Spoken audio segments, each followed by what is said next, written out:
This is a good book. Wait a minute! I've tried multiple times to build a challenge that resembles I Am Legend, most of which failed.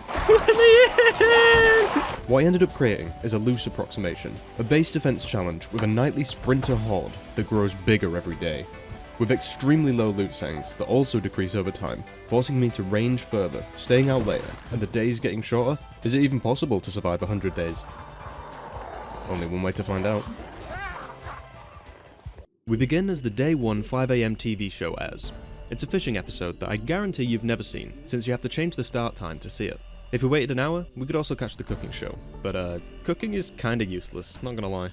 Why cook when you have worms? Our home base is a very deliberate one.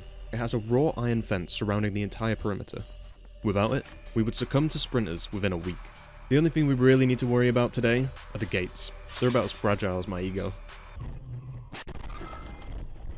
Since we start this challenge with nothing, day 1 is a frantic mess of trying to find a watch, hammer, saw, axe, nails, and a vehicle. The likelihood of this all happening with the loot settings is extremely low. On the test run, we didn't even find an axe until day 17, and I don't want to talk about the nail situation. We can't really plan much until we know what we'll get first, so all I can do is go house to house, searching closets and garages for tools. Oh, that's huge. Starting with the engineer profession means that we can also hotwire cars as soon as we have a screwdriver, which will be necessary due to the time restrictions, and because the industrial zone of Durkadam is on the other side of the sea. Oh damn, he got the dogs out. The flip-flops have won. Whoops. We find ourselves on a small commercial strip, and end up being a bit of a loot goblin.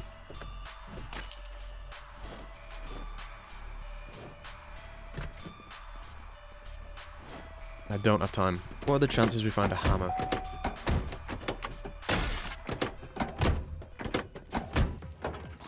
That's a survivor. They can have hammer and saws on them. Don't look a gift horse in the mouth. And a gun.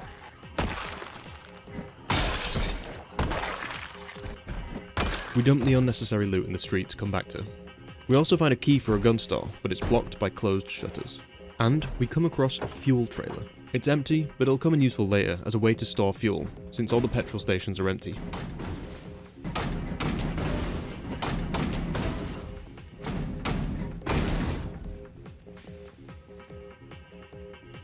So, with no idea of the time and little to show for, I start heading back, checking a different row of houses as we go.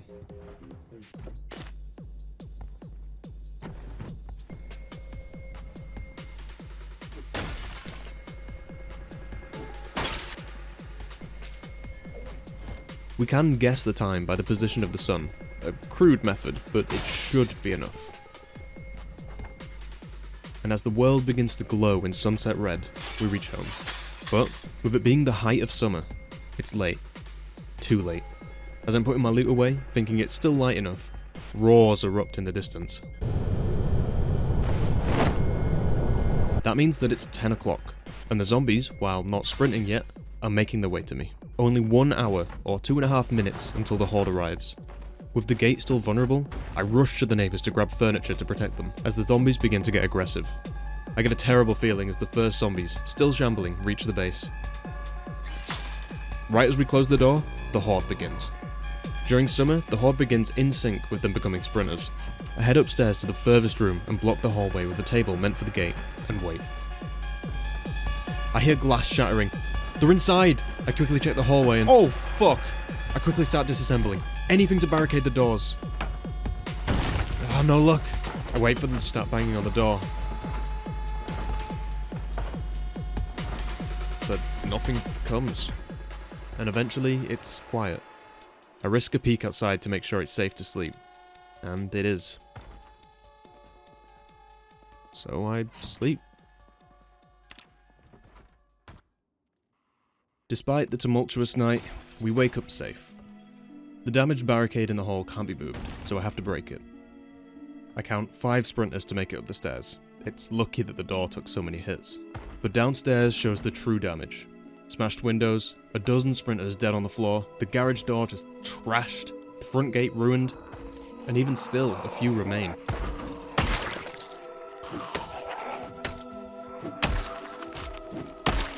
I'm just glad they stopped sprinting when the sun comes up. One of the zombies that died on the fence had a survivor bag and a digital watch, which is a very nice find this early on. There's no time to organise yesterday's loot. I dump what I'm carrying and head straight out. Without a saw, I can't repair the damage, so I'll have to settle for furniture for now. Thankfully, one of the neighbours have a working box fan. And it has gas. I reckon the best thing I can do, or I guess the only thing I can do with any certainty, is to fill the truck up with tables and sofas, like some kind of furniture fetishist, since that's about all I can pick up without a saw. So, let's get to it.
In a flurry, we fastened the furniture, fortuitously fixing the fences before the foreboding forces finally befell us.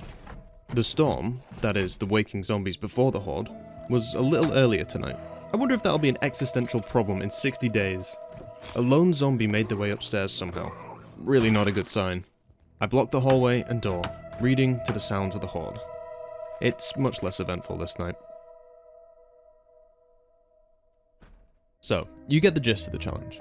An increasing number of zombies every night and base defense mechanics that actually work. No zombies appear to have gotten in this time. I do a perimeter check to see what kind of damage the zombies are doing to the fence each night. Seems okay. This should give us some breathing room to get that damn saw, among other things. First, I check the bodies around the perimeter for useful items, finding a digital watch in the process.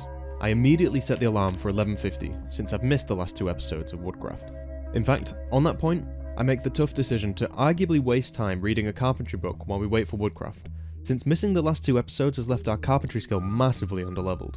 Increasing our carpentry level will increase the health of new walls, barricades, the yield from disassembling, and unlock new recipes. So it's a worthwhile endeavour. In terms of tools, we still need a saw and nails.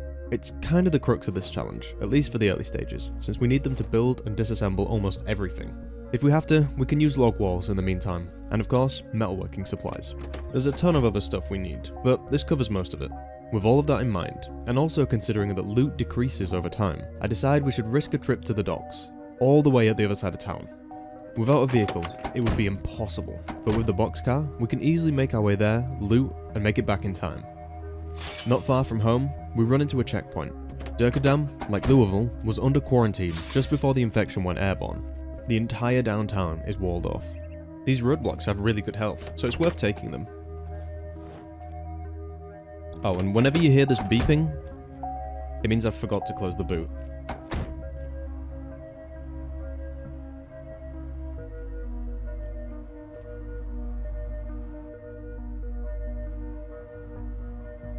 we end up taking a wrong turn, wasting even more time, before eventually reaching the edge of the docks.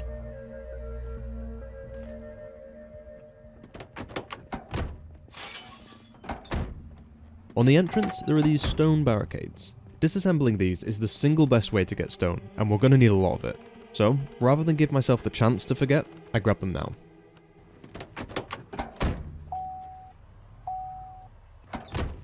Oh shit. Without realising, it's already 9 o'clock. Since I took a wrong turn, I don't exactly know how long it took us to get here, but we should be okay. Still, the Hordes wake as we're heading back.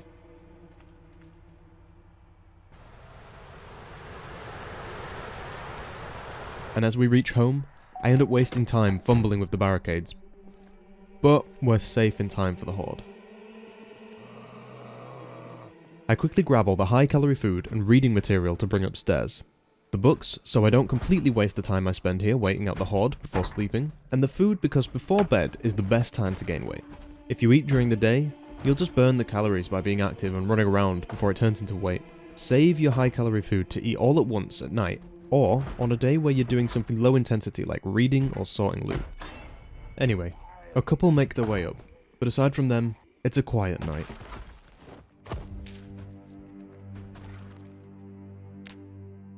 On day 4, I really wanted to start making progress.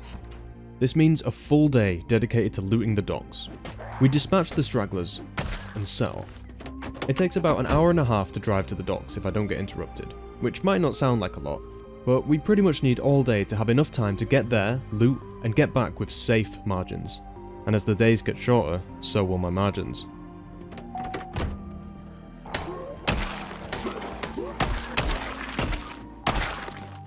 Durkadam is unusual, in many ways, but in particular, the industry is concentrated in the docks. I searched for hours to find industrial loot on the outskirts and even downtown, and found little beyond hard to find tool stores. So the docks are likely going to be our only industrial loot we find on this run. And while the docks are big, it's still down to luck if we find what we need.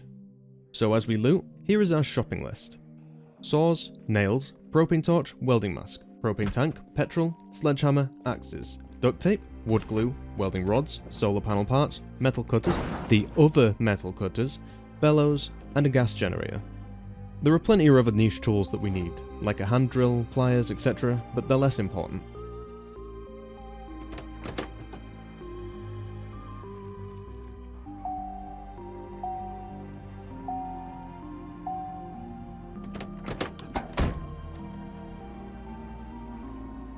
While looking for fuel, we come across a Porsche. It's not quite the Mustang from the film, but I'll settle for this.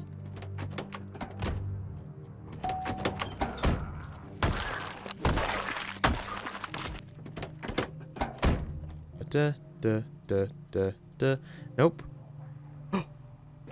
It's got gas! Let's fucking go! There's also an industrial generator. A bit big for our needs, but we'll take it. Between them and the parked cars, we get a decent haul of fuel. It should last us a couple weeks, even with the increased fuel consumption. I can, however, only tow one vehicle back, but that's an easy choice considering the power's still on.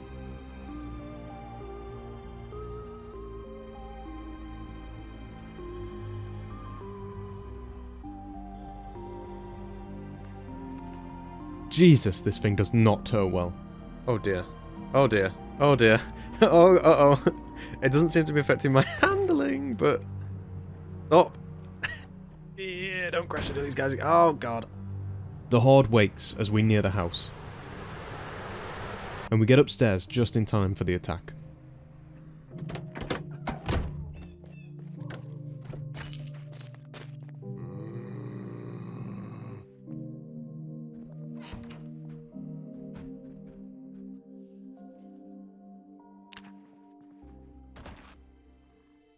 So far, you might be thinking, well, this challenge looks easy.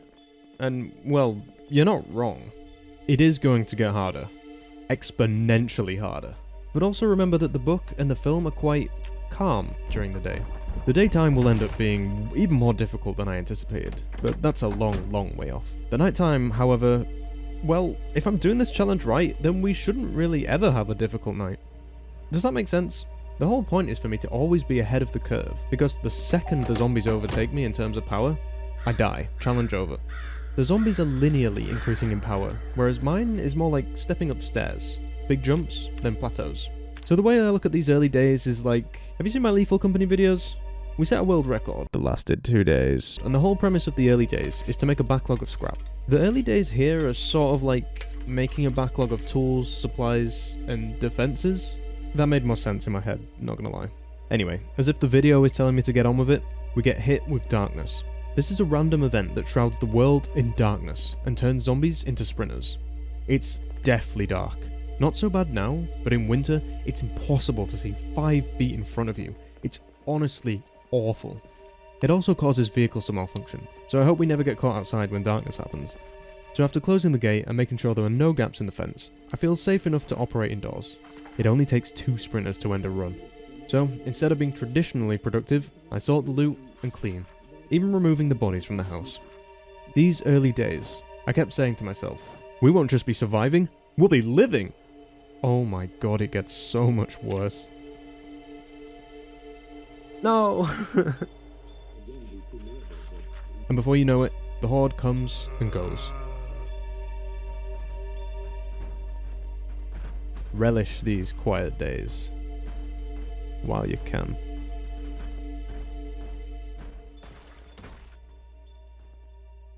It's still darkness when we wake. In fact, it's even darker since we're suffering a temporary blackout at the same time. It should come back within a few hours, but still, like it wasn't bad enough. It also means we're probably gonna miss woodcraft. Again. Ugh. Best thing I can do for now is chop down the trees within the fences, and at 11, the darkness ends. But I'm still sour that we're gonna miss woodcraft. We have a generator, we just don't know how to use it. After clearing the interior trees, I start working on the woods to the south. Woodcutting is hard work, and we end up exhausted, risking passing out. This is a recurring theme whenever we do heavy labour. It's not really best to let yourself get this tired in the first place, but I wanted to squeeze out as much productivity as possible before shit hits the fan. And before you know it, the daily screams erupt, followed by the Horde attacking.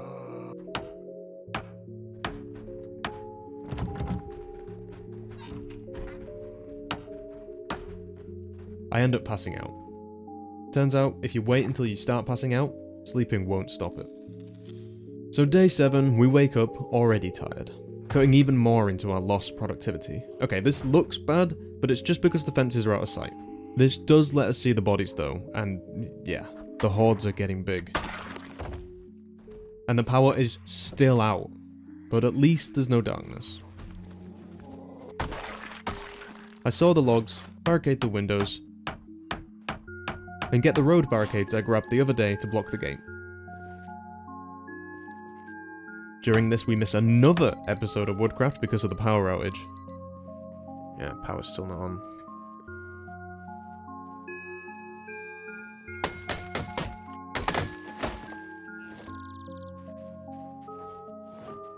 Exhausted, we sleep early.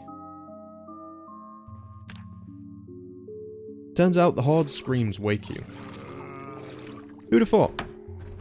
At least this time, the windows are barricaded. Hopefully we can start feeling safe in the house now.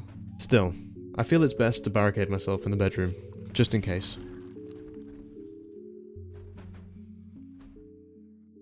Day 8 comes with the power returning.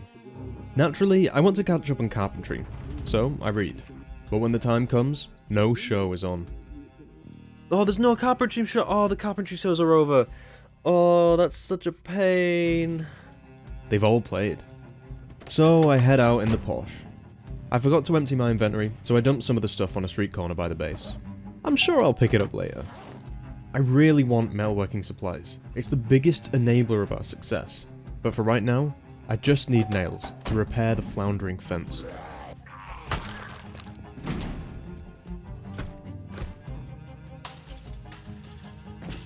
I find all the warehouses either empty or inaccessible. Desperate, I start disassembling crates for nails. It turns out to be a very poor use of my very limited time.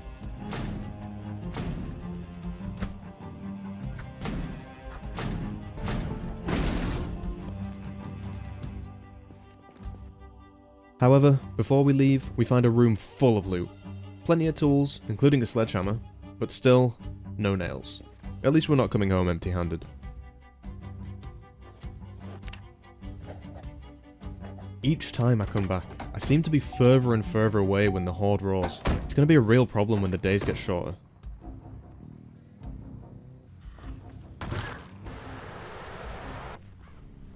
But for now, we're home safe. I do a quick perimeter check, but my gut tells me the fence is going to give out in the next few days.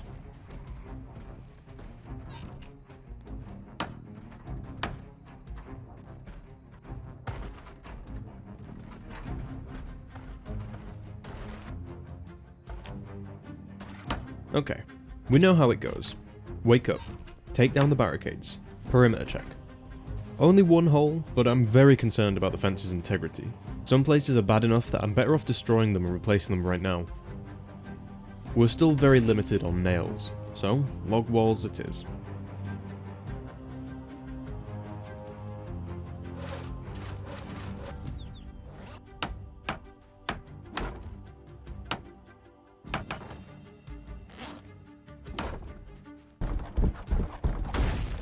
We're still not up to 4 side barricades on the windows, and as we endeavour to do so, we run out of nails. This is a big problem, since our emergency procedure is to barricade the upstairs door. It's too late to go to the docks, so I try and scrounge for some emergency nails.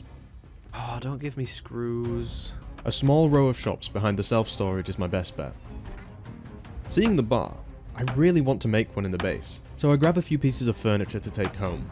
I'm sure this won't get put off due to the increasingly existential pressure that seems to weigh upon every facet of this challenge. The Horde wakes as we leave, and I get greedy taking some shelves from one of the garages. Go! Sprint! Okay, come on! I'm just gonna dump them straight away. Come on!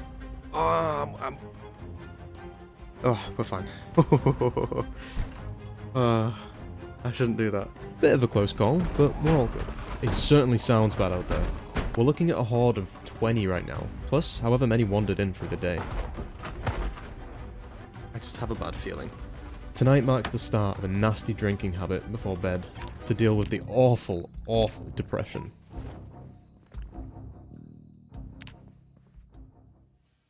Well, well, well. Day 10 already. Sure, not a massive milestone, only 30 sprinters per night. But it looks like for the first time, all the house's barricades held up. Maybe it's the end of intruders. I take pride in the base being safe, organised, and clean, you know? Hey buddy, you're going to interrupt me every time I start recording? As soon as I start recording you want attention, don't you? Still, we have no nails. So, to the docks it is. Will you remind me to leave early so that I can clear the road? Ice skin! Crashing the car destroys the hood and gives us a deep wound in my fucking weapon arm. Ugh! Yeah, clearing the road just became a top priority. Lucky we brought the sledgehammer.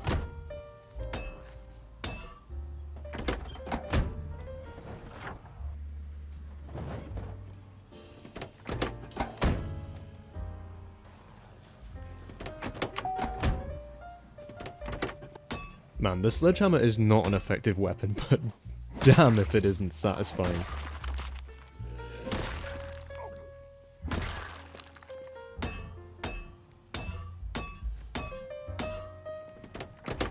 Okay, all we need is a single box of nails to get back on track.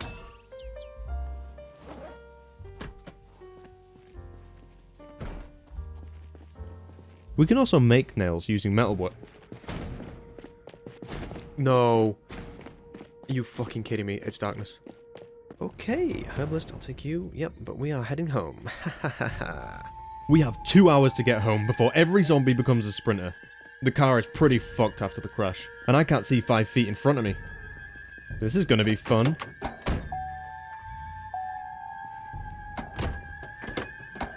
Take it slow. A crash now could be fatal. Oh my god. I cannot fucking see. I need to not hit a single zombie now.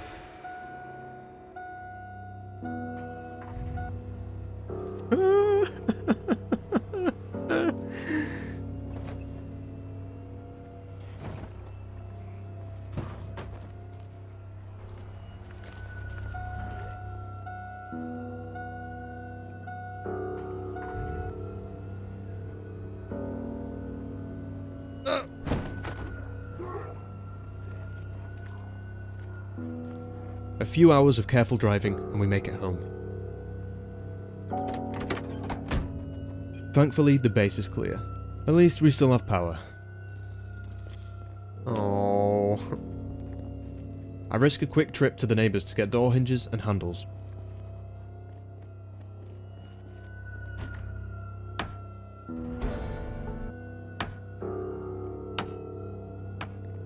Before legging it back home as the Horde wakes.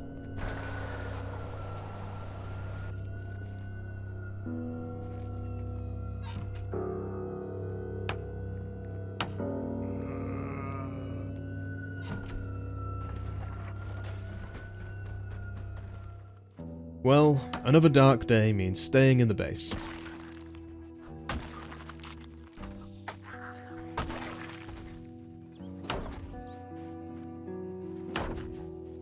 I make a grindstone with those stones that almost got us killed so long ago.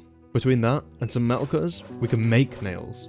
We just need metal sheets, which we're best off disassembling when we get a blowtorch and a welding mask. The door hinges I got last night were for a set of gates. I don't have much faith in wooden gates, but I'm hoping 2 of them will make for something easier than moving furniture every day.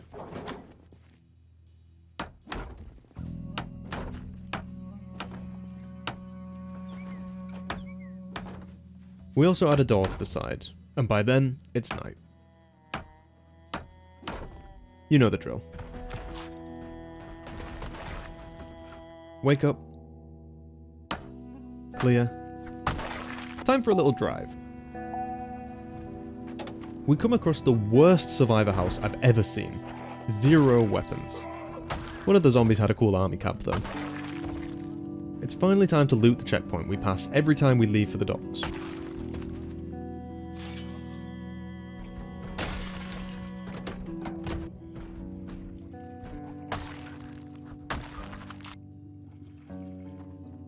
I find some antizin, never seen it before. Apparently it delays infection, so basically it'll buy us some time if we get bit.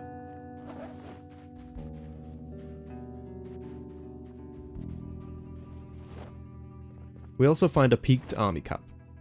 Best vanilla headgear, changed my mind. Honestly, in all we find very little, just some ammo. We get better from the Horde Night zombies. Oh yeah, we also almost died to heat stroke. Running around in a trench coat in 33 Celsius will do that.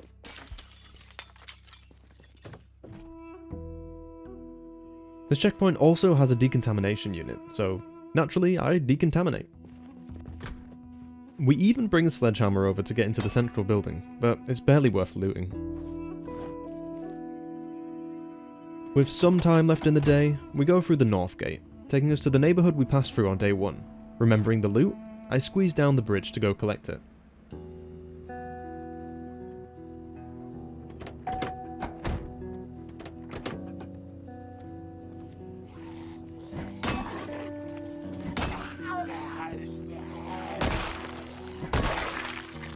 Since we have the sledgehammer on us, I also break into the gun store. Of course, there's fuck all. What did you expect? Just a load of customizable gun parts I'll never get to use because the receivers are super rare. But it's getting late. Time to do an Xbox 360 and leave. But that's another box fan. Good condition too.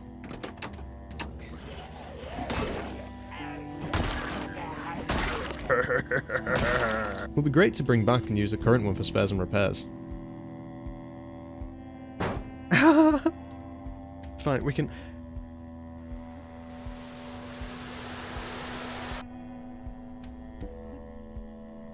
I need to turn left to get it to turn.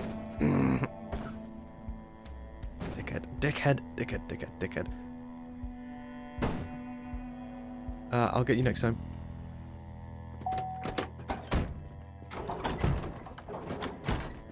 Turns out they broke in while I was out. Great.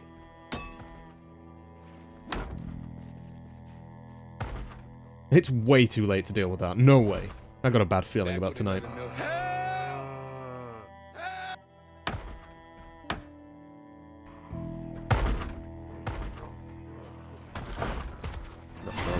Oh!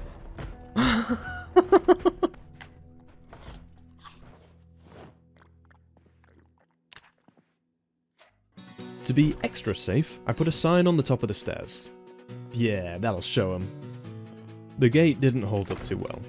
And worse yet, I haven't realised that 5% of the zombies during the night can just open doors. You can't even lock the gates. I end up spending most of the day catching up on organisation and reading. I also start working on the old box truck to level mechanics.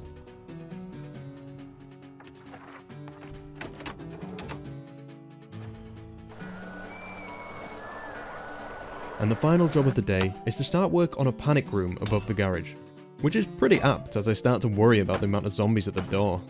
Help me! Help! Hey buddies. That might not be enough. I think we're going to lose that door tonight. Oh dear, okay, panic mode. I foolishly don't have any planks to barricade, but by the time I've disassembled for some, the Horde has died down, so I sleep. Day 14 starts with a storm.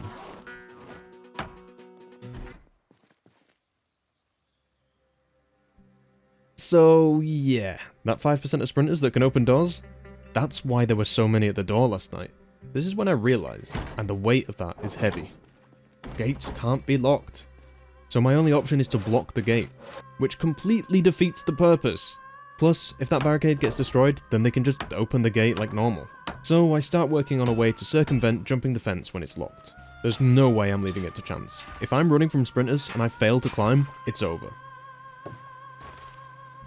Fucking right arm again! What a waste of a day. And what a stupid system.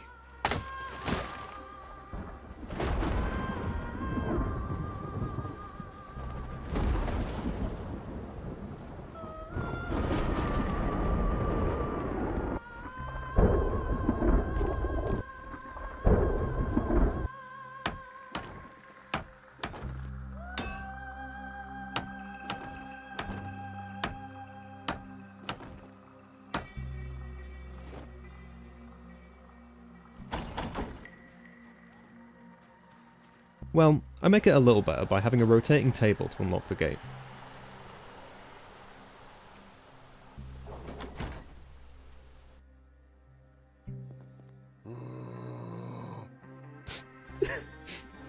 I end up passing out. Oh, I'm passing out. No! Ow! Look at the bodies. We're up to 40 sprinters per night now. The gate held up pretty well. I do a quick perimeter check, looting the bodies as I go. I have a quick nap, but get woken by a watch on one of the bodies. Quick tangent, this isn't strictly a bad thing, and highlights something I start doing after this. Waking up early to an alarm is actually more efficient. The last 20% of fatigue empties slowly, and you get a free 5 to 10% reduction when you wake up depending on the bed quality.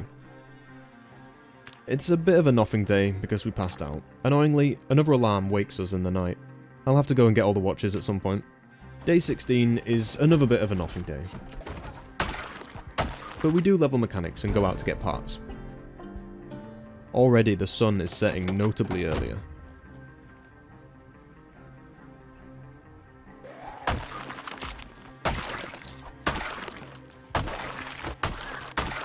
We do end up finding a blowtorch though. Oh, let's go! And the zombie pop is getting notably higher too. These increasing zombies are getting added to each Horde night.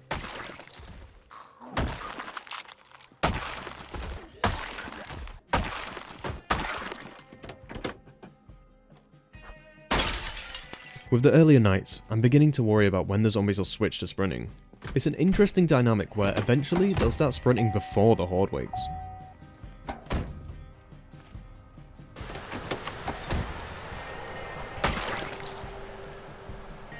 I can't get enough.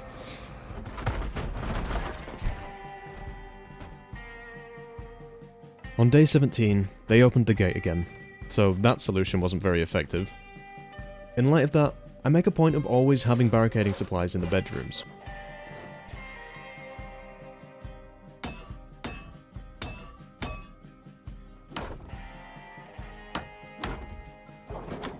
I head out and clear the road through the checkpoint, since we pass through so often.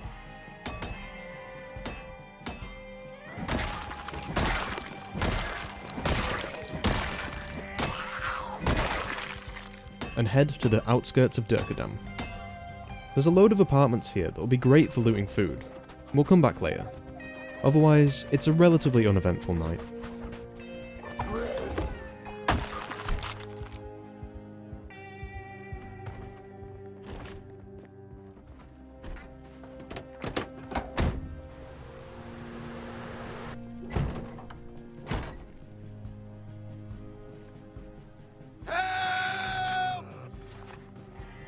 On day 18, we head back out to the apartments. There's all sorts of stuff we can find here.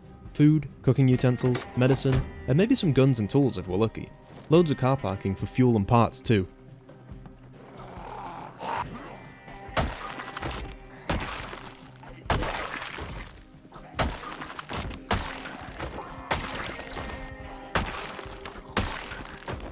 I really like the look of this pickup.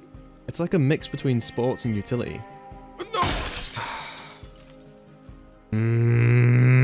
We'll come back for the car later.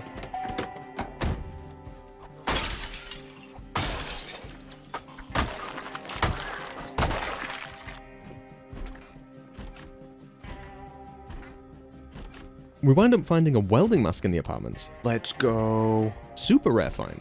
And lets us finally get started on metalworking. I filled 2 backpacks full of food, including a new, better backpack, and a load of other bits. But it was late, and carrying everything back was taking time we just didn't have.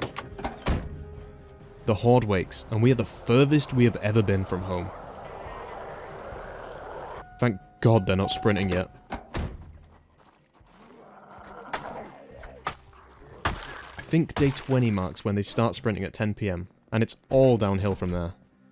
What was that noise? And tonight marks a new record for how long we've survived in this challenge. Well, if we survive tonight. Okay,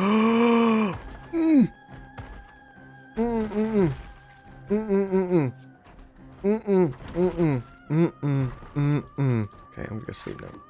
That's not a good thing to, like, finish to. Well, we're alive. And they didn't break through.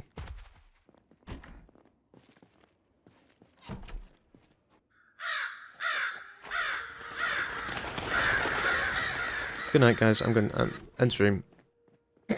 Yeah, so basically I just rage quit at this point and come back a day later after doing a load of sorting and cleaning off camera. The Horde came and went without issue. So, day 20 marks at least 50 sprinters per night. I spent the day reading the skill books we found in the apartments because I could not be arsed with the darkness. Yesterday, I made a note about the challenge feeling underwhelming. Granted, it's because I've taken my foot off the gas and focused on the base, as well as having darkness for over 2 full days. But I still have a point I want to make. You don't really see the hordes if all is going well, like I said earlier. I'm also not keen on showing the repetitive tasks, like repairing the fence every day. Plus, the early stages are quite easy. Most Horde night challenges don't involve sprinters or hordes every night. So unless you use cheese like knocking out the floor or stairs, the challenge has to start out easy enough to not just kill you on night 1. It's just not traditionally challenging. I'm not going out and killing thousands of zombies, which frankly has become easy to me, nor is it running for my life from sprinters. Yet. But hopefully, to put things into perspective, the base has fended off and killed 532 sprinters, not counting any added through population increase. Anyways, as proof of the challenge really entering its difficult phases, I've welded the front door shut. From now on, I'll use the ladder. It's another day of hard labour, chopping and barricading. The Horde starts as I'm blocking the gate. With 6 planks per window now, I feel a lot safer in the house. As such, I take my first real look outside during Horde night. I just need to reiterate how strong these original fences are. Everything I can build is less than half their health. Once they're gone, everything gets worse.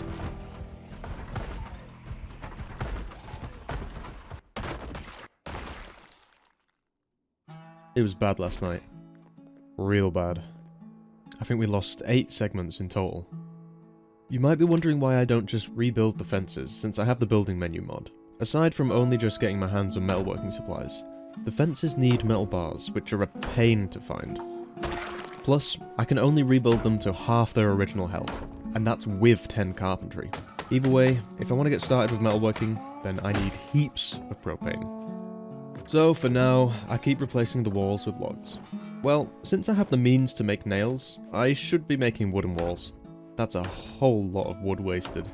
And that makes another day lost to hard labour, when I really ought to be looting the dockyard. As the challenge goes on, it's getting harder and more time consuming to maintain the fence, which is making it more difficult to go out to loot, which we need to build better barricades. You see how this is a downward spiral? And every time I go out and get so many logs, I think I'll never need more, and then they're gone in an instant. An energy drink will hopefully keep me going long enough to finish the work today. I get home late, and after messing around with the gate for a bit, zombies start to arrive. This isn't even the Horde, this is just wandering zombies. If I'd have known how bad things will get in the future, there's no way I'd be downstairs this late. But luckily, the future isn't now. I do still lose my nerve. Oh my god. And barricade myself in my room. I pass out in the process. The next day, I'm kinda seeing the writing on the wall. We're approaching 60 sprinters per night, and if I let it spiral out of control, I'll never be able to claw it back.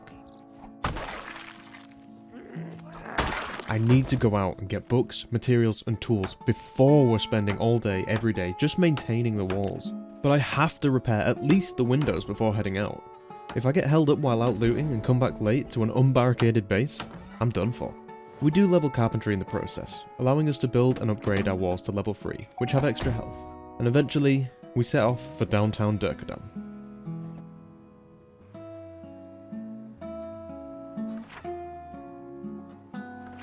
The loot settings are making themselves very apparent now. Every day, there is less and less loot. One thing in particular I really need is coffee and energy drinks.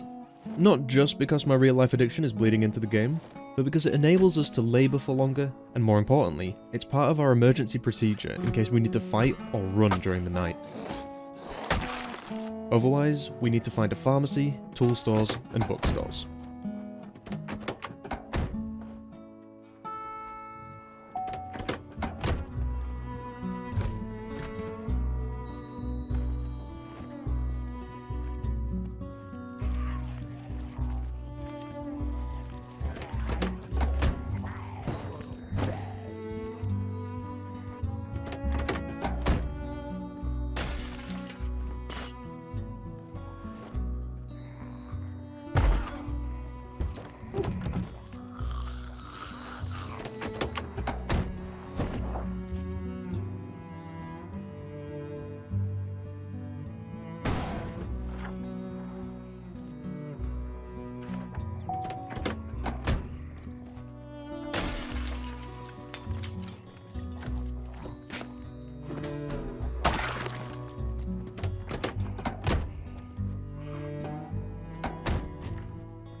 I want to make a quick run to the docks. On the way, I stop to look for energy drinks at a small strip mall. Oh, it's more beer, more booze.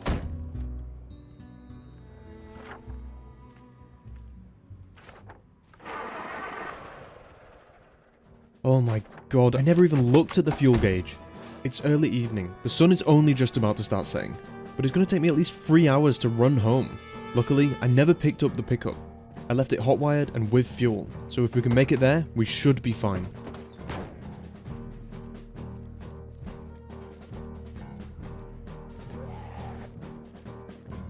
For once, I'm glad I never get things done.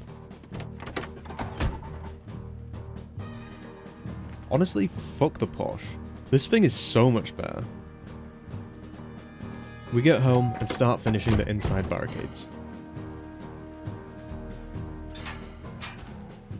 The door is now welded shut on both sides, and each window has 8 planks. Though, as I'm putting on the final planks, there are zombies banging on the other side. Yeah, there's a guy right here. Should be fine.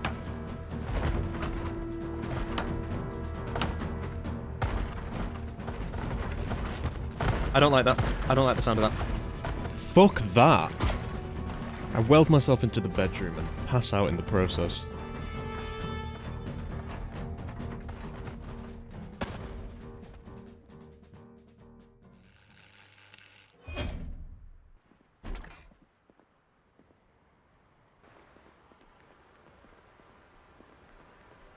They broke through.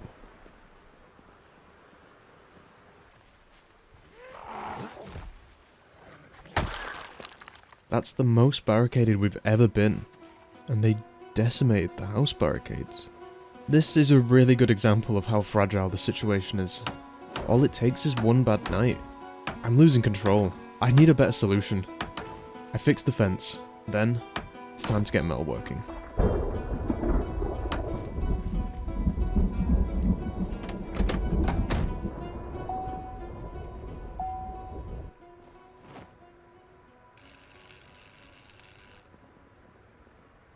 Wait, you actually get tons of metal sheets from fridges and ovens.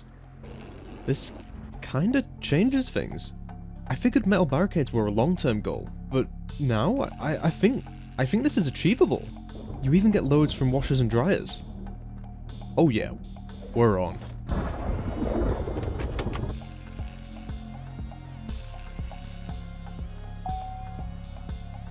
Half a day's work nets us 73 metal sheets. That's insane! First order of business. Replace the barricades on the windows.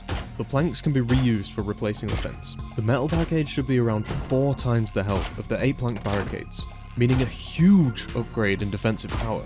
We're replacing the indoor barricades as the Horde begins. This is a big level up for us, and with the fence being destroyed every night, it couldn't have come any sooner. At some point, the power went off for good, so I'm keen to grab the generator. Who would leave a car there? That's such a stupid place to leave a car. We're gonna need a ton of propane to feed our welding addiction, so it's a no-brainer.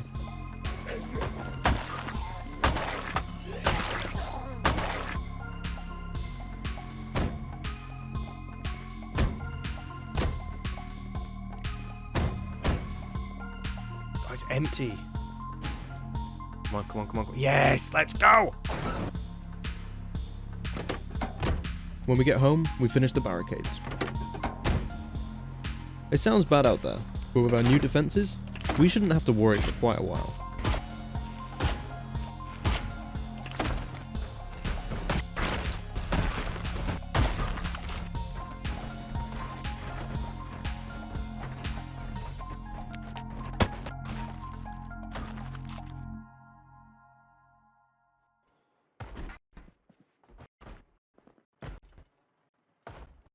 There goes my notion of safety. Again. That was a double metal barricade, and they got through it like it was nothing. It seems like when this happens, only 1 or 2 get in, and they end up getting stuck and killing themselves on another barricade before they can make their way upstairs. Now there's bodies starting to pile up in the house, and I don't have the time to deal with that. I keep working on the panic room and repairing the damage, which there's quite a lot of. I bring the generator inside, make a load of doors leading to the panic room, and replace the house fortifications.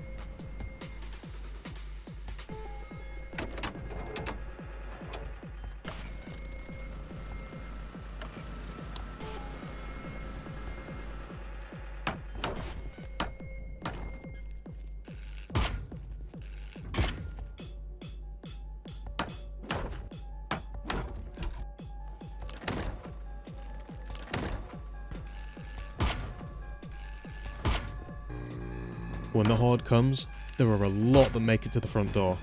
They're definitely going to get in. They even make it upstairs, for the first time in 20 days, and it won't let me barricade the doors. Something to do with the doors on the side. This panic room ain't going to work. I resign myself to sleeping outside. Oh, there it goes. Are they taking any... Just die already, please! But after staying awake until 3 AM to make sure it's safe to sleep, it goes quiet.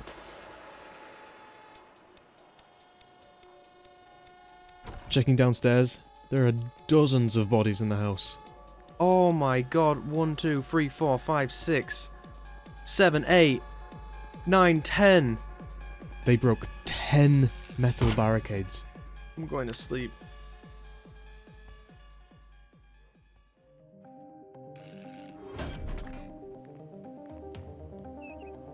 The base is ruined. The fence is almost half gone. Repair work starts immediately, although it's pretty late in the day because I stayed up late. So I'm yet to fully confirm this, but the wiki says metal barricades have 4000 HP each, and planks have 250 each. Ignoring the variation due to skill levels, this is pretty clearly way higher than the 850 health of wooden walls, even more than the 2000 HP original metal fences. So surely they're better. Ignoring the oversight that they're easily breaking into the house with its double metal barricade. Let me explain. I assumed, correctly or not, I don't know yet, that the barricades were getting melted because they concentrate the zombies. The fence spreads zombies out, so each piece only has to withstand maybe 5 zombies per night, on a bad night. Whereas once they're in, they funnel through the openings onto a single window. Not to mention that the geography around the base, the neighbouring houses and stuff, funnels zombies into hotspots in the first place. So it makes sense that the windows would get melted, right? I guess we'll find out, since I've not recorded the whole series yet. Anyway, based on the assumption that that's why the barricades were melting, and trusting the wiki that they have 2000 extra health compared to the fences per side, I switched strategies. Instead of replacing the faltering fence with wooden walls, we instead replace them with windows, which we barricade with a sheet of metal each side. 8000 HP versus 2000. Sounds like a winning strategy, right? Well, that's what I went with anyway. Plus, all it costs to rebuild them when they fail is a bit of propane and 2 metal sheets. Easy. What's not to love? At dusk, darkness comes. The bad kind. And at 9:40, the Horde wakes.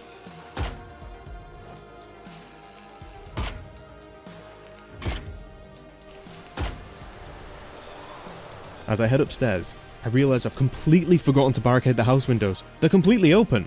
I frantically barricade them, but I wasn't able to get all of them in time. Last night they broke through the fence and the fully barricaded windows. I take no chances and barricade myself in the panic room. Not being able to barricade the doors is really worrying me.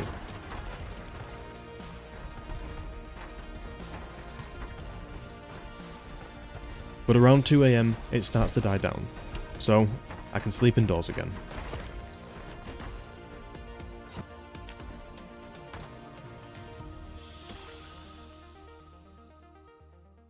Remember when I said we wouldn't just be surviving? Heh. Naturally, they broke through again, and it's really dark. The generator went off. It used all the gas. Yeah, it turns out it's pretty broken. I mean, you'd assume it uses a lot, fair enough, but it straight up deletes fuel when you put it in sometimes. So now, we have an imminent gas problem. Regardless, I managed to get it working again. For now. I really ought to be repairing the house barricades first, but I never learn. So it's our usual repairs. I won't bore you by showing you for the 28th time. In doing so, I ended up blocking in the cars. I'll deal with it later. For now, I'm just worried about day 30. Sure, it's an arbitrary point. Nothing different happens on day 30, but it's a lot easier to focus if you set incremental goals. Day 30 will be 70 zombies, plus like 20 ambient zombies. And with them breaking in every night, I'm sure you can see why I'm worried. I start work on an alternate panic room, where the door barricades will actually work. But, as the Horde wakes, I notice a damaged barricade, about to break.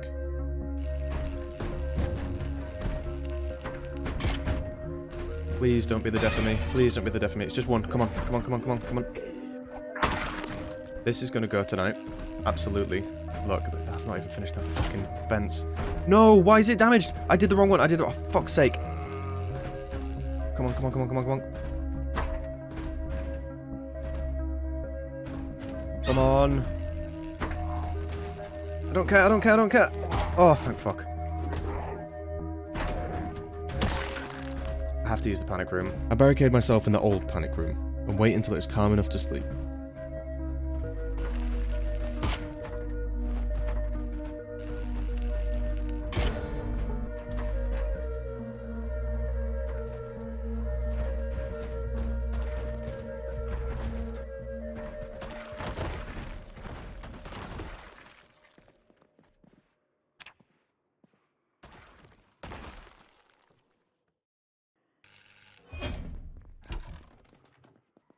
They broke through everywhere.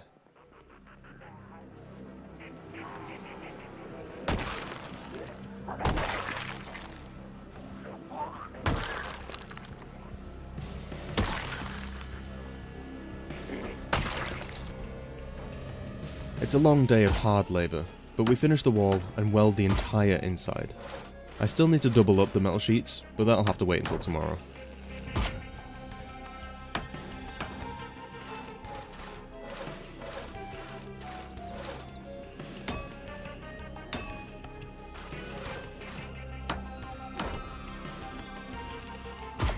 I retreat inside, well ahead of the Horde, fix the barricades, add a door to the bottom of the stairs, and keep making progress on the new panic room.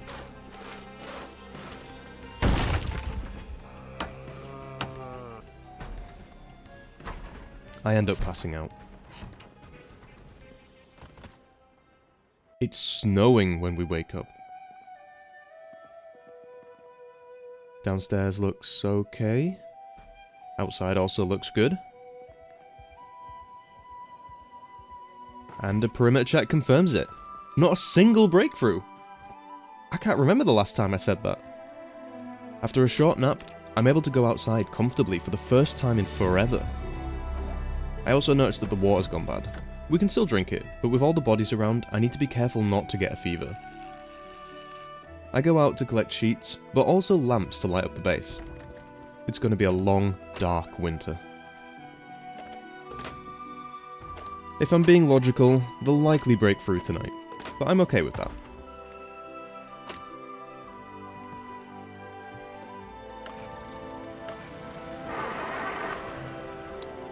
What?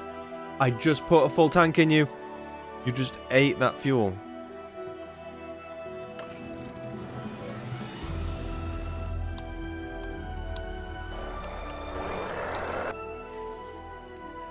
This isn't even the Horde, this is just random ambient zombies that respawn every day. So we're seeing way more than 70 tonight.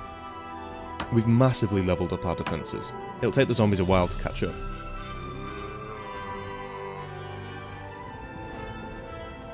Are you kidding?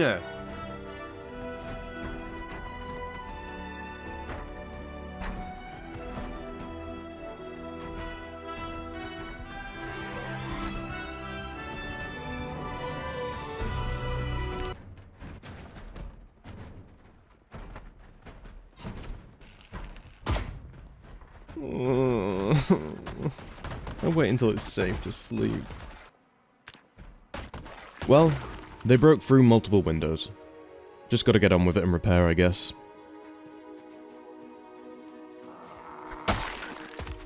Food is looking kinda low. Loads of stuff to stave off starvation, but nothing high calorie to prevent weight loss. And the generator eats a bunch more fuel, but I managed to get the power on. At the very least, most of the wall is replaced with the new window system. I'm hoping to see an improvement with break-ins soon. It's an oddly quiet night. I continue building the walkway during the Horde. Today, I feel like we can finally double up the barricades on the wall. I head out to grab some sheet, and end up finding a tool store we missed that's only a street or two away from the base. Would have been nice to find on day one, but oh well. 28! We get a considerable amount of the work done. Almost all of it is double welded now. Quite a few ambient zombies wander in, but otherwise it's a quiet night. Only one hole in the wall today. We're so back. I spend the whole day chopping wood. I want it to have so much wood that I don't have to worry about chopping ever again. Lol. Let's see how long that lasts. I finished the walkway during the Horde. Yeah, I better pass out and fall off. It was another quiet night, it seems. The new wall is working. For a minute, I even thought they didn't get in. Good. I think we've cracked this challenge. Oh shit. Okay, that's a hole. Eventually I want a second fence, but for now I need to double layer the front, since the original gate is stopping me from double barricading some of the windows. In hindsight, I could have just swapped it for a wall in those points, but it starts the second wall, so why not? And of course, the generator uses all its fuel. What? No!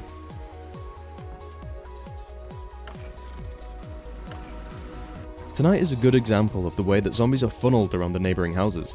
You can see how the front corner is a hotspot that we'll need to reinforce or just be repairing every day. I'm reduced to drinking maple syrup and wine to try and stop being underweight. With the defences now tested and proven, I can focus on other things again. First, I break open some of the last metal fencing to get the cars out. I took the battery from the pickup to use in the generator, so rather than take the battery out of the frankly near useless generator to move to the pickup, I shove it out of the way with the box fan. Okay. Naturally, I'm also too lazy to close the boot, and further showcasing my superior intellect. Instead of taking the battery from the generator, I go out on a quest to find a new one. Maybe I'm just biased, because the generator is yet to do its worst, but I can't believe it took me so long to give up on the damn thing. I spend the rest of the day getting more wood, before passing out. At 80 sprinters per night, it seems like this setup is more than enough, but I have no idea how long that'll last. Can it withstand 100 sprinters? 110? 120? At what point will I need more to keep up with the zombies? After a nap, we head out in the pickup in search of fuel and a few other bits. We come across this striped red Mustang, which is a much better match for the opening scene of the movie. Plus, I'm beginning to hate the Porsche after that little fuel stunt. It's in great condition, so I leave it to get picked up later. Heading back to some spots I left early due to the impeding night, you can see how much the zombie pop has increased. Day zombies were never really an intended feature of this challenge, but I'll take it. Rather than fight them, I give them the slip.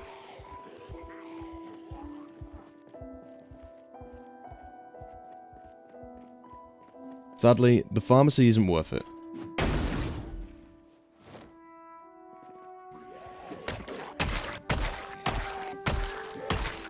Although there are plenty of useful books in the library. While I'm out, I siphon as much fuel as I can, but once the tank is full, I only have one gas can for storage. I'll have to grab that gas trailer we saw on day one. We also come across a fire truck with a gas and key. As fun as it'd be, it uses way too much fuel, and it's way too loud.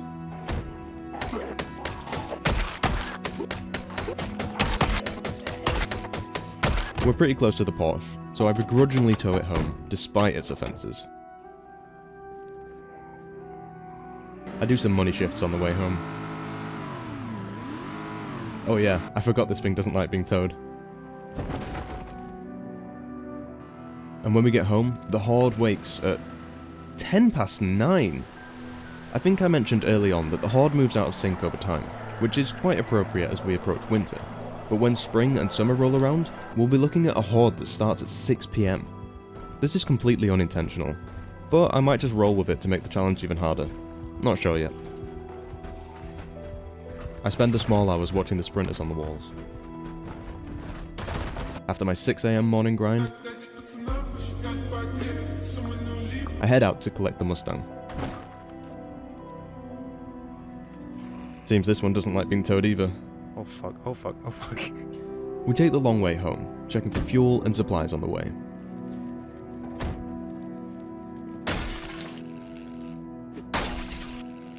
We passed the apartments with the generator mag. I still haven't realised I missed it. On my way home, I do my best impression of the Irish anti-speeding ad. I'm glad this box truck is... Oh, Jesus Christ! With about 2 hours to go, I risk heading out to grab the fuel trailer. I'm not sure exactly when they turn into sprinters, so I take no chances, and wait until the hour ticks over to rush in and hitch the tank.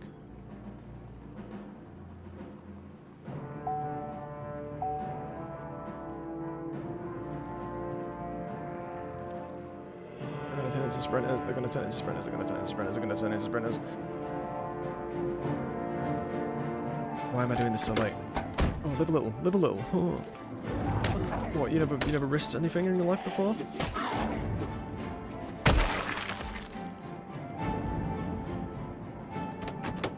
Right, how do I get out here? Oh my god, no, no, no, no, no, no. Why have I done this? And they just turned into sprinters. They manage to get into the walls, but I feel safe enough now to be downstairs during the Horde.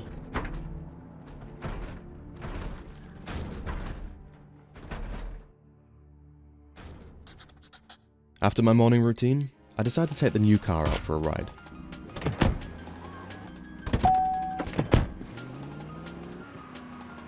It's fast. I like it. I really like it. It has 2 seats in the back without doors, which basically means free storage.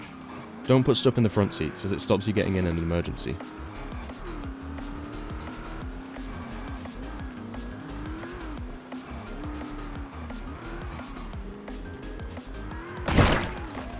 Careful, don't want to scratch the paint. I also noticed that I've been in pain almost constantly for the last few days. Not sure why. I come across another checkpoint, but apart from a trapped zombie, there's nothing worth taking. And after stopping at a few houses, I get back pretty early. I've decided to make what was going to be the panic room into a greenhouse. I haven't really found any gardening supplies apart from strawberry seeds, which are lovely, but won't sustain us. With biochemistry, we could make petrol and propane through corn, so I have a really strong incentive to do it. I cut my hair and beard before bed.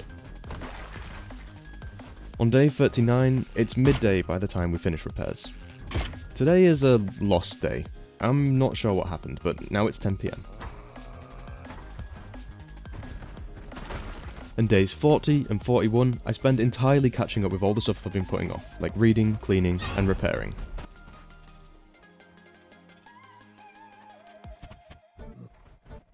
So, I finally realised what's causing the pain. I have 2 stitches from like a month ago that I never removed that keep getting infected. So I removed them with the intent to cover them with sterilised rags. I go downstairs to turn on the generator, and it eats the fuel again. Fuck this generator. I build a fire instead.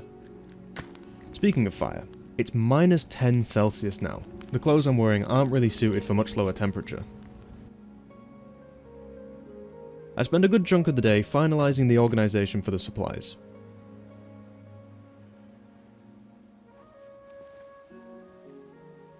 The planks, just ignore the planks, they didn't want to play nice. I head out for some late night sheet, but soon realise all the zombies coming out are way too close to the base, close enough to be added to the hordes tonight. With 90 zombies on for tonight, plus, what, 30 here? No way I'm taking that chance. I use the horn to try and lure them away, though it's going to make this street absolutely infested. They're way too close. There's like 60 zombies on this road alone. Also, I've never looted this place. And by the time of the horde, it seems like it was enough.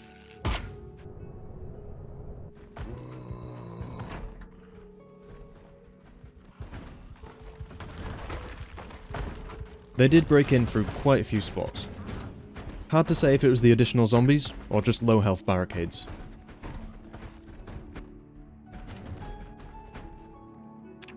Glossing over the repair work, since this video would be 4 hours long if I kept going on about it, you can still tell we had a bad night. On the dash home last night, I came across a strip of shops that aren't on the map. Turkadam is still in alpha, so it gets a pass. Commercial kitchens are great for getting sheet. And bars are good for booze. Obviously. On the way out, I grabbed some clothes racks for more organisation. When we get back, I realise just how weak the fence is. Plus, I missed a load of them, so I'm barricading down to the wire.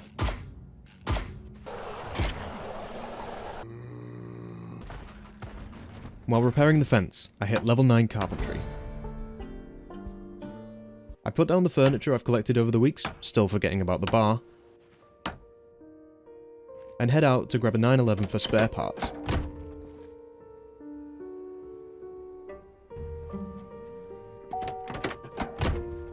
I also siphon a load of fuel and check the remaining shops before heading home to organise some more.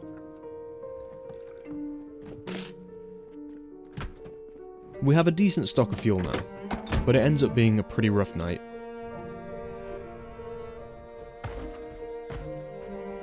What the fuck? What the fuck?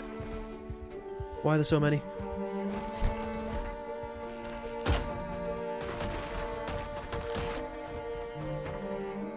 When we wake up, there's some pretty big holes. Anyway, as the snow comes down, we're out for a drive. I'm hitting as many bookstores as possible, still praying for a generator mag, not knowing that we missed one.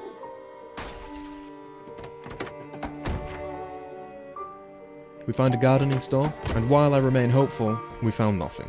There are some really cool and interesting buildings in Durkadam, like this cathedral and this courthouse, which would make a great base for this challenge. I nearly end the run to another stupid mistake, nerfing our combat capabilities. Soon after, we find a tool store, but with me not being able to fight, I bail in fear of being trapped.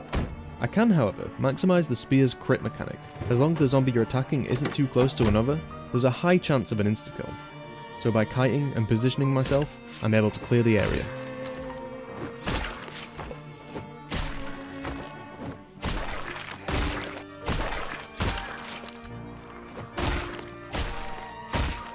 Although, we're not rewarded for our efforts. We do find a door stall though. After many more shops, zombies, and more libraries, it's time to go home. The snow has completely blanketed the world now. When we get home, there is a single reanimated zombie inside the walls. Pretty lucky we haven't run into many yet. Originally, the challenge was going to have 100% daily reanimating zombies. Can you imagine that? The idea was that you'd have to dispose of the bodies every day, like in the book. I'm glad I removed it.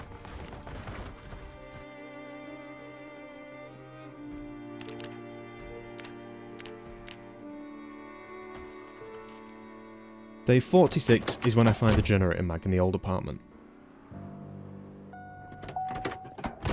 The zombie pop is getting to challenge levels in its own right now. I have to fight everywhere I go.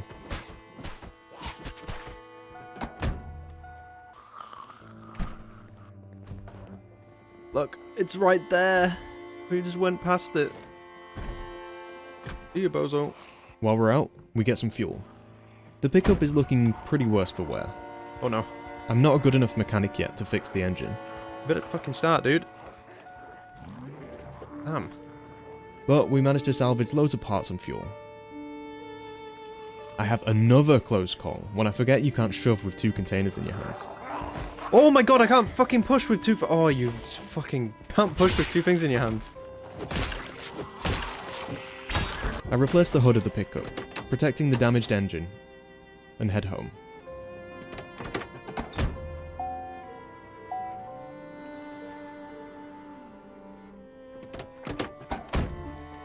The Horde starts at 8:30 tonight. That's crazy. I put the generator that's been sat in the garage for weeks upstairs and get her running. Let's go. That should be power for the rest of the run.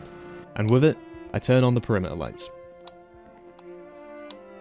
Gonna be 100 sprinters tonight. Back with another mill. Oh.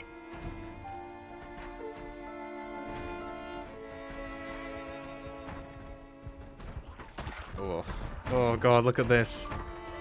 Ooh, this side is getting broken through tonight. Look at this panic. I switch into Santa clothing. Turns out it's got really good insulation. Santa jacket. I mean, if it works, it works. Ooh, that's a lot. Oh god, look how many they broke today. Oh man, that's... Oh, say ho hello to my little friend. Holy shit, it was bad last night.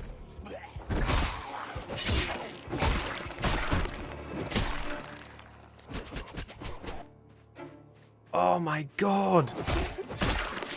That's a lot of damage. It takes me till 3 PM just to run out of materials repairing the fence. Naturally, it's an outing to take more sheep.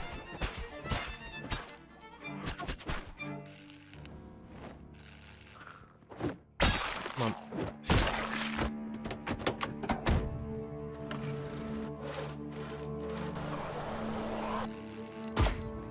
Look how few logs there are. So much for lifetime supply. I bring a shotgun upstairs. I have a feeling we might need it one day.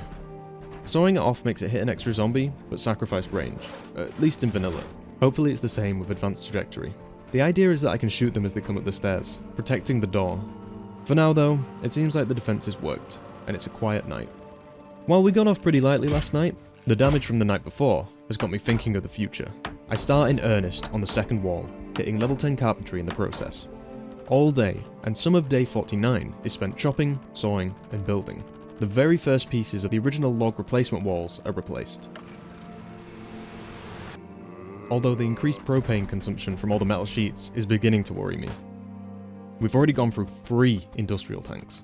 Sure, I want to make biofuel and gas, but we're nowhere near achieving that. So, it's back to the docks. Let's go. On the way in, I pop a tyre. Oh, fuck. Luckily, this thing still handles relatively well with 3, but it highlights how many zombies have been drawn to the road. I really need to clear them out soon. What the fuck? This building? Come on. Nothing. Ready per hit? Oh, it's not worth it.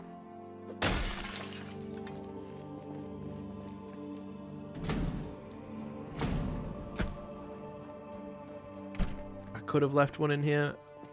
Come on. Come on. Thank you. It's a gym. It's an office. In my frantic looting, I don't check the time, and suddenly, it's 6:30.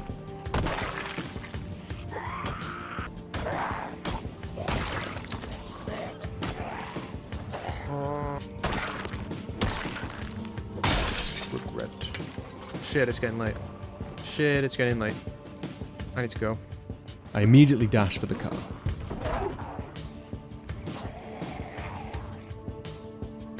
Reaching it at 7:10. Made a bit of an oopsie. I've made a bit of an oopsie. Driving a three-wheeled vehicle home as the sun sets is really not what I envisioned doing today. Hell, at any point in the challenge. If another tyre pops, we're dead. If the engine stalls, we're dead. Hell, when they turn into sprinters, we might just be dead. In the chaos, I don't even realise I'm starving to death. Screw it, it doesn't even matter. Bang on 8 PM, the Horde wakes. Oh no! Why does it start at 8 o'clock? Every zombie is now making their way to me. But we make it to the checkpoint before they turn into sprinters. Thank God. I doubt we'll be so lucky next time. I ready myself for a bad night, but despite their numbers, the wall does its job admirably. Oh, look how many zombies there are now though. We got 3, 4 inside. Another day, another dollar. So, day 50 is quite the milestone. I had every reason to stop at 30 and call it a success, but I felt like torturing myself a little longer. We're critically low on propane. We don't have enough to repair, let alone keep building the second wall. So, the docks it is. The Horde at the checkpoint is just getting worse and worse, and so are the roads. I stopped for fuel, but I've already sucked this place dry. Fuck! Oh, fuck, that could have ended it right there. I've not got a weapon in my hand. There we go. Just need to know if it spawns. Come on. It is, but it's fucked. When we reach the docks, it's not looking good. The only places I haven't looted are the places I need to break into with a sledgehammer. Oh, come on.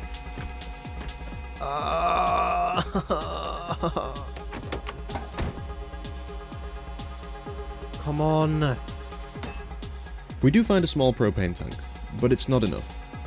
Thankfully, after a couple more warehouses, we find an industrial tank and head home. Because I am bellows? I don't know if I have the bellows yet. Let's fucking go. But on the drive home, I run out of fuel. Stupid car. Come on, just get to the parking lot. Come on, keep going. It's right there. You dick. Ah, you fucking dick. Right where we've already taken all the fuel. Come on. Oh, you. Oh no. I drop my bag and the tank I was carrying in my hands. I just need a car. Any car. I'm sick of this Porsche drinking all my fuel. I found an old truck with fuel. Just gotta hotwire it. I lure the zombies away and sneak back.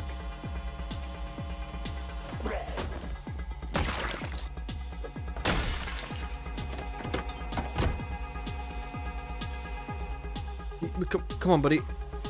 What's going on? I've done all the combinations. What? There we go. Come on. Come on. Alright, let's go. Alright, fuck you. I may have gotten a little angry, running over the zombies in frustration, but it does serve to give me time to pick up my gear, hook up the Porsche, and make my getaway. I don't even know why I'm bothering to tow the Porsche back.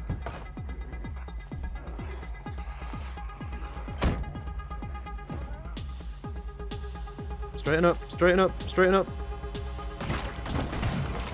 Ah! Lost a wheel. Fucking... Fuck this fucking shitty car. This car is... I hate this car. This car is... Oh! Strike!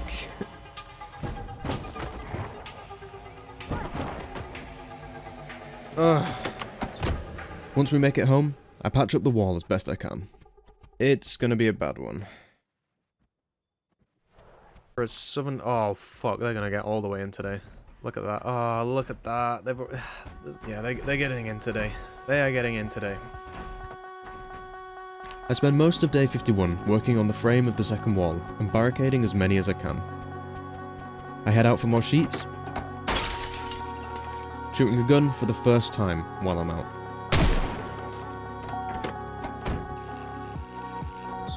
Once I drop off the sheets, I park the truck at the trees ready for logging, but it's too late to do it now. Oh shit. Oh shit. So I head in. The Horde wakes at 7:50 tonight, and to think I thought that was bad, it gets so much worse. Time for my nightly beer. I woke up on the 52nd and chose violence. Should I shoot? Yeah, fuck it. I don't know how to shoot this thing. I can't fucking shoot. Yeah, I really need to level my aiming.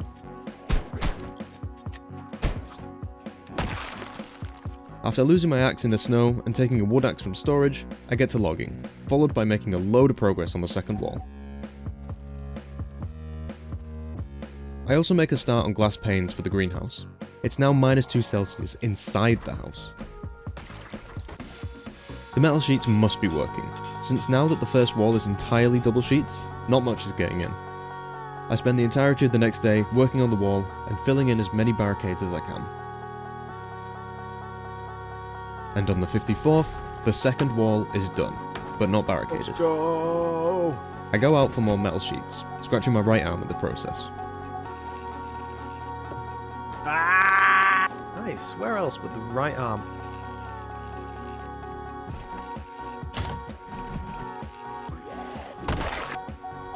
And we hit level 8 metalworking as we barricade the outer wall. Predictably, we keep working on the outer fence until we run out of sheet.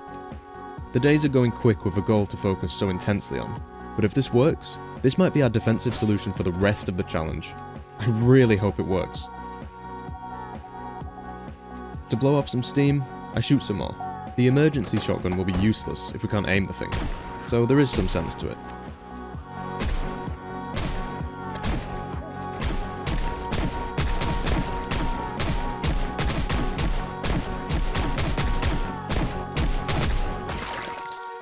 We get a few barricades in before they turn into sprinters. We're so close to being done now.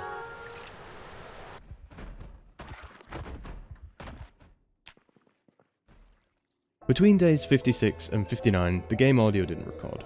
I always record a backup track, but it also includes my mic, and since I was streaming, I was just talking a lot of shit. We've not attacked. Oh, fuck. What did I do to this car? Oh my, I must have had a really bad crash. Oh, it gets worse sometimes. That's worth it. Anyway, after fixing the Mustang, the good sports car, fucking Porsche, more like Porsche shit, I head out. We're looking for the 4 Ps: parts, petrol, paint, and propane. The zombie pop is really bad. Oh, see, there's so many. I'm okay. Someone also remind me. I need to add to my big to-do list is to just go out and kill zombies because this is too much. Paint, kill nearby zombies. Parts, petrol, propane, paint. Like, our roads are terrible in England, but it's not really ideal. Oh, that was a bit... Oh, there's stuff in there as well. We're scraping the barrel in terms of loot. Each visit to the docks nets us less return. Yes! Christmas does actually come along. Oh, let's go. I might just have to head back. I remember there being some buildings. I should eat. Can I get through here? Oh, I can't. They never fucking spawn. Oh, I need to do... Yeah, I gotta go. Oh, fuck. Oh, fuck. It's getting dark. I simply push it too far this time. I think I've severely misjudged this. It's 7 PM when I decide to leave, Oh, God. and it's 7:50 when I'm actually leaving the docks. Did I even get jumped in the shot? car in front of a zombie with the window open. So I'm not gonna make it home in time. Oh, fuck. I did not realize that window was open. He could have bit me through the window then. That could have been a run-ending bite so easily. Today we test our metal against sprinters. I kind of want to get rid of the trailer, but it's too late.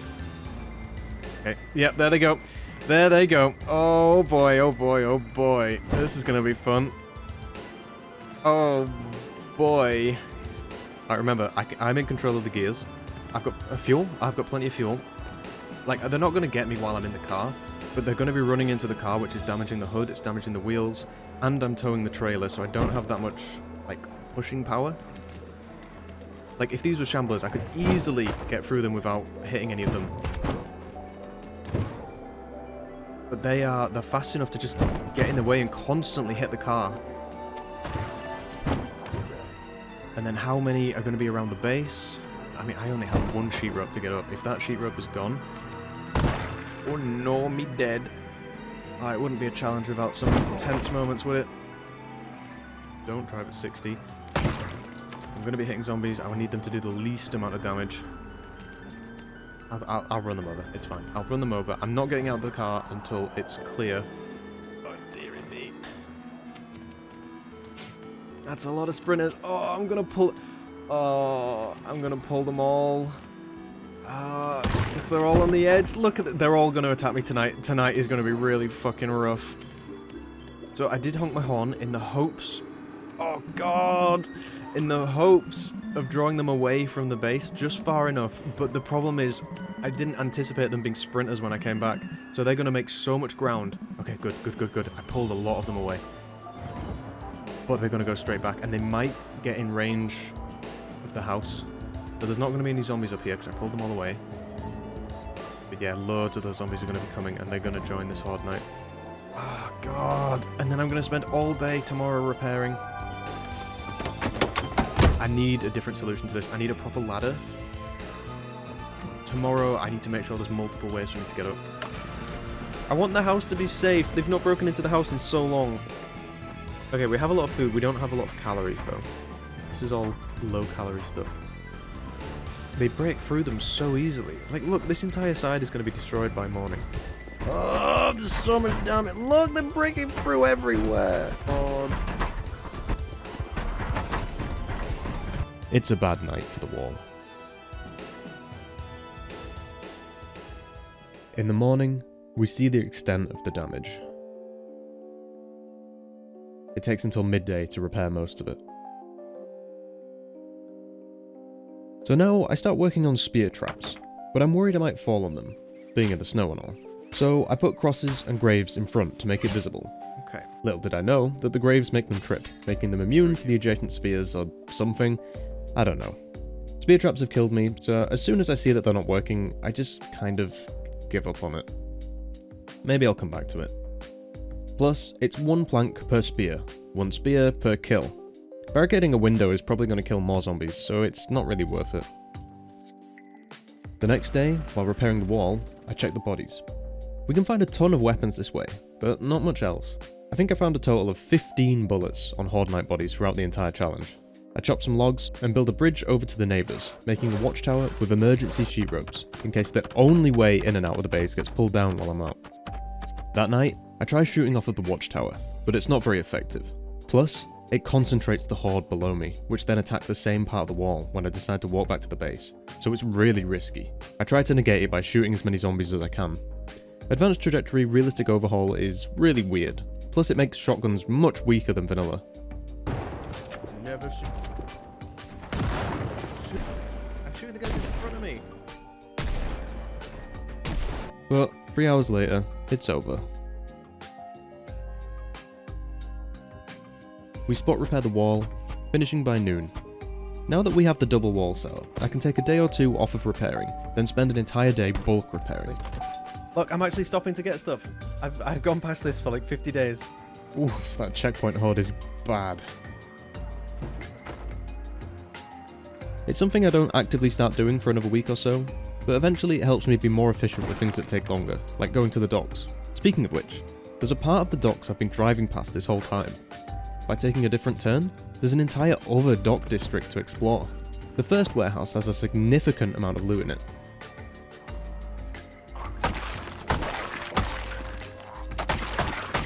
But most of the other buildings are empty shipyards and offices, so we don't find much. But I check everything. I'm desperate. Give me coffee at least. Please. We leave a little late, but make it back fine. Okay, alright, that's the horde starting at 7 o'clock. The food situation is getting bad again. We're underweight. And the horde isn't bad, but they destroy a lot of barricades. They must have been pretty damaged already. On day 60, the wall is pretty desperate for repairs. A couple got in last night.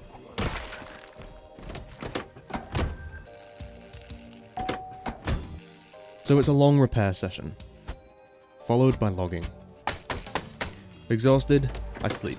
As I wait for the horde to wake me up, I've made a mistake. I sleep through the horde night. So I need to explain what the issue is here. Sleeping through a horde is a bit weird. They'll spawn, but they won't necessarily attack. And with the calm before the storm horde moving so far out of sync, it's no longer pulling zombies in through the night. So basically the zombies bugger off and get added to the next horde night, unless I go out and kill them during the day. So my solution? A gun. And if that don't work, use more gun. Hopefully the noise is enough to bring them all back in and kind of reset things. And by the small hours of the morning, I think it's okay. I make a cup of tea for tonight for when I'll inevitably be exhausted. Day 61 is a killing day. As I'm heading out to the checkpoint horde, I see zombies at the neighbour's house. This is the result of sleeping through the horde night. I've got to deal with them now. By using a shotgun to deal with the checkpoint horde, I'm leveling my aiming, hopefully helping us later down the line. But with advanced trajectory realistic overhaul, the shotgun just isn't as effective, and it's clear I'll run out of ammo before killing them all. So I decide to use my last dozen shells, luring the zombies away. Hopefully this will buy me a few days till they start swarming the checkpoint again.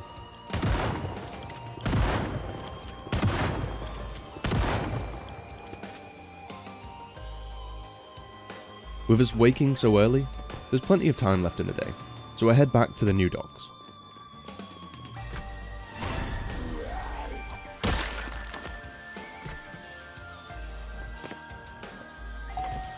Well, the grass is growing. Nature is healing.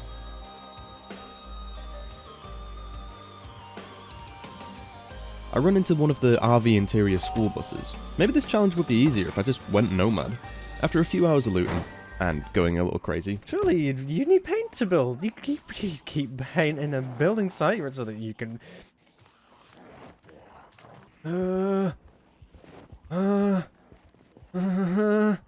Please, just give me the right kind of paint.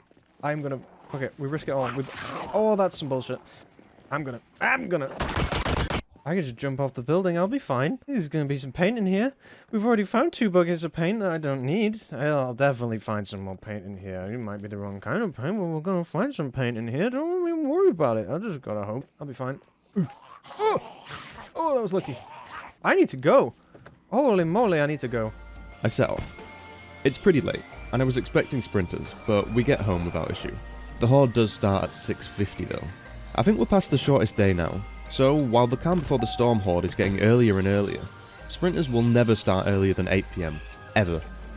At some point, we lost the Santa hat. It was literally just enough to fend off the cold, and without it, we're beginning to freeze. The only decent replacement hat I have is the pilot helmet, so I settle for that. I also started taking a look at the biochemistry recipes. There's always something. Every challenge I use this mod, but falter due to low loot settings. And I'm worried this will be the same. We're missing a load of materials. And I don't even know how to start biochemistry. But the whole plan was to be making my own petrol and propane through corn. Maybe it's just not achievable.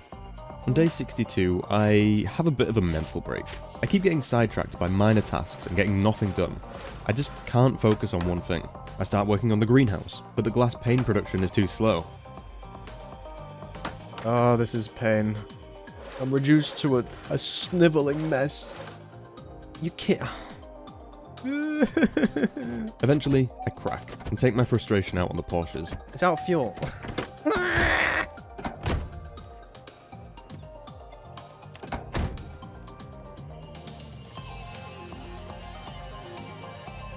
Oops.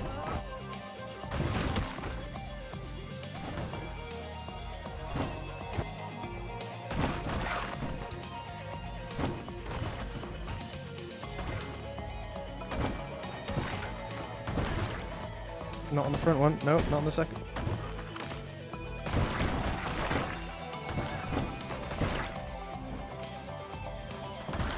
Let's go! Oh, jeez. The front ones are doing more damage.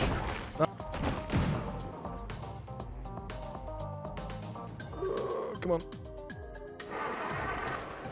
When I get back, I smelt more glass and quickly run to the neighbours to steal their antique oven. Gimme, gimme, gimme, gimme, gimme, gimme, gimme, gimme, gimme, gimme, gimme, gimme, gimme, gimme, gimme, gimme, gimme, gimme, gimme, gimme. Why so slow?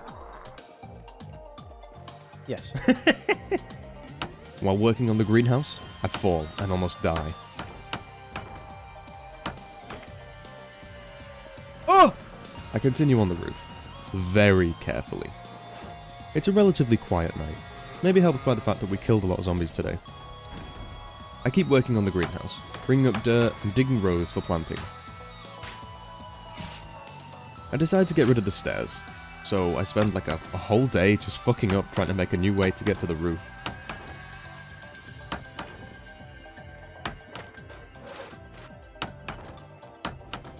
Climb up this. Why? Yep, these don't know. What? Oh no, not one of these. Please. Why? I finally figure I should probably repair the wall, but quickly run out of sheet. So it's a frantic trip to go get more. The highlight of the trip being finding a bowl, meaning we can make pancakes from the pancake mix I found on like day 2. Between 12 pancakes and a whole ass box of cereal, I'm gaining weight again. The walls aren't looking too good though. I've been neglecting them. The cars are looking pretty beat up. I can repair hoods easily with metalworking, but I'm gonna have to do a proper repair session soon. I'll make another trip to the docks, maybe the last trip. I think I've looted just about everything. I decide to stop at the adjacent suburb. They're good for finding propane barbecues that we can take the tanks from. While at the docks, we find a radio with the emergency frequency and black paint, the last material we need to make the greenhouse windows. But that's about it. Nails. That's one of the ones we need. I don't think we will come back. Despite having everything we need to make greenhouse windows, I give up on trying to make it look nice, and settle for regular windows instead. And after struggling to make the greenhouse register as indoors, I pass out. Please work. Oh, it works! Oh, I'm passing out, for fuck's sake. Please.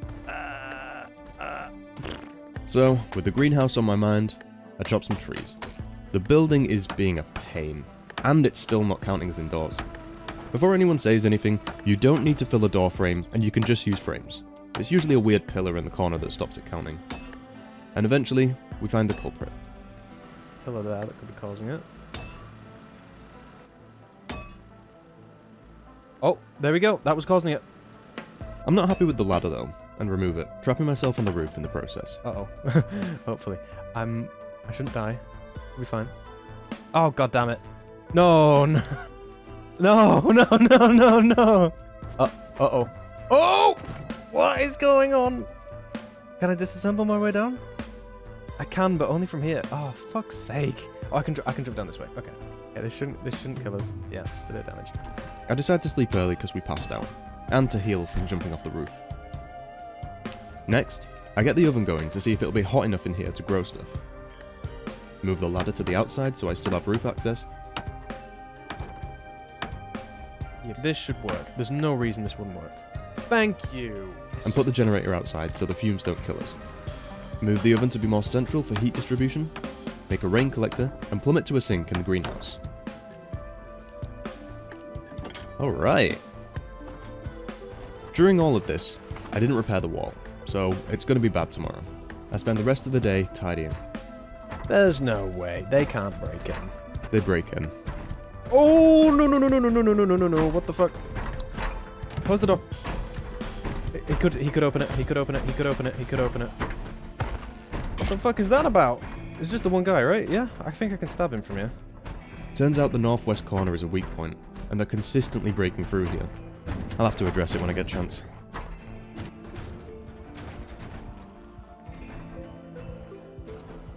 With the imminent danger from the wall being critically damaged, I spend all morning arranging the cars neatly. And as they turn into sprinters, I'm finally patching the final hole. You can see how the wall isn't even remotely repaired, just hastily patched. I'm getting into this awful exhaustion cycle, passing out, working too hard to make up for the lost time and passing out again as a result. I light the stove, ready to finally plant crops, and end up passing out. I wake up to my alarm, still tired. I keep working on the plants, forgetting that the stove only has fuel for a few hours since I passed out. I plant some strawberries and corn, and set my alarm for a few hours kip. But 10 minutes before I wake, I hear the fire go out. The fire went out! No! You are joking!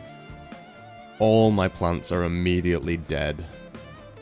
Ah, you're fucking kidding me. There goes about 60% of our seeds, and we didn't have many to begin with. I chop down as many trees as I can, to have plenty of fuel for the fire.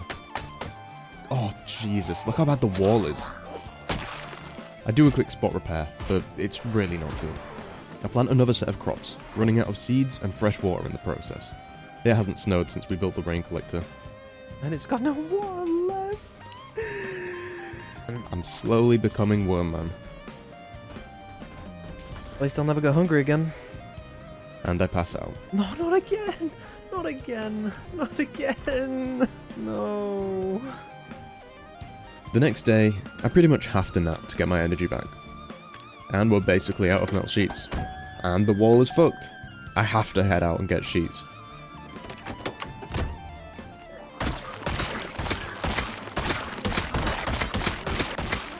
Apartments are great for us.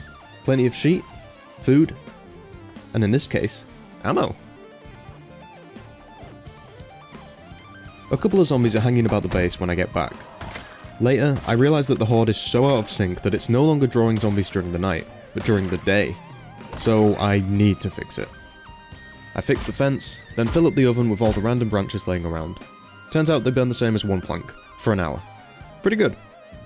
But when I get to the greenhouse to put them in, half the crops are dead. Why are they dead? Why are they dead?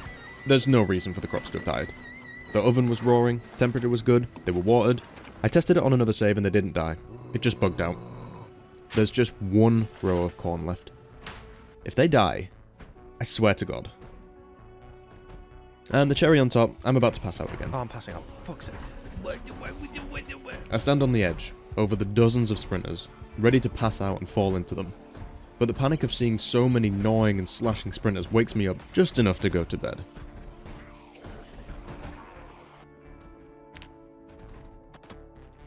On day 60 nice, I knock a hole in... Oh my god, Ricky.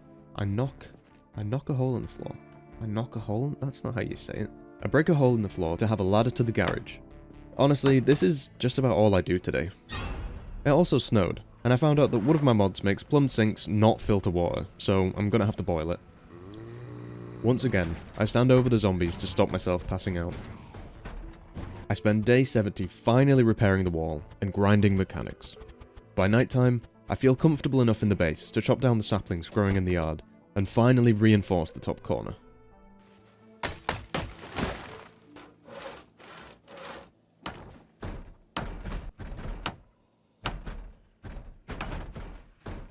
Despite my efforts, they still managed to get in. I guess a lot of the inner wall got damaged while I was neglecting it. I finished grinding to level 5 mechanics. Now I can finally take engine parts and repair engines. I go out for some more late night sheep, repairing into the late hours of the day.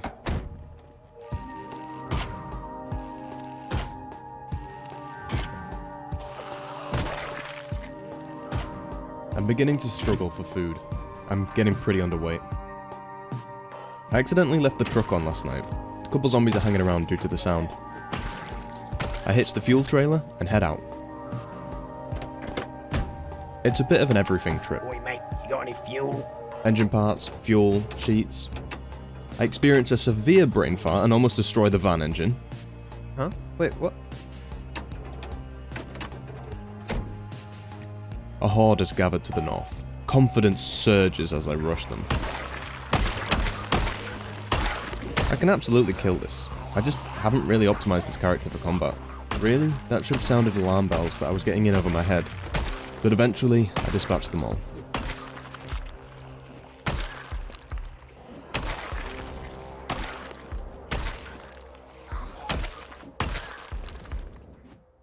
Or at least, I thought I did.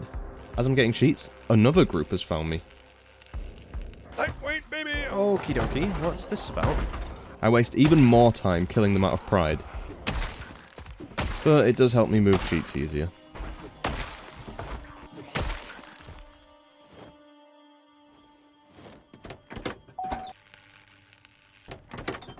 Let's just take a second, after all of these montages, to show you that it's really not a strong character. Yeah, it's not really fun fighting like this. Oh, I'm slow. Fuck you. Nope, nope.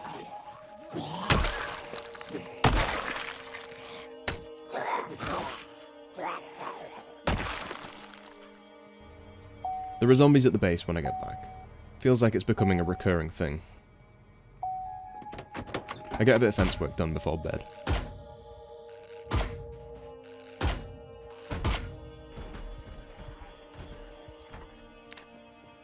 After dispatching the morning walkers, I decide it's about time I armoured my vehicles. We have plenty of sheets and propane, but we'll also need pipes and bars. Pipes are pretty easy to get from bathrooms, but bars are best begotten by fences. Hello. Oh, not again. As a test, I reinforced the driver's side window of the van. It's quite time consuming, but pretty easy on resources. We can absolutely do this with all the vehicles. Luckily there's some fences nearby, so I grab as many as I can, then put more upgrades on the van. Let's go! I attract a few zombies in the process though, and have to dip.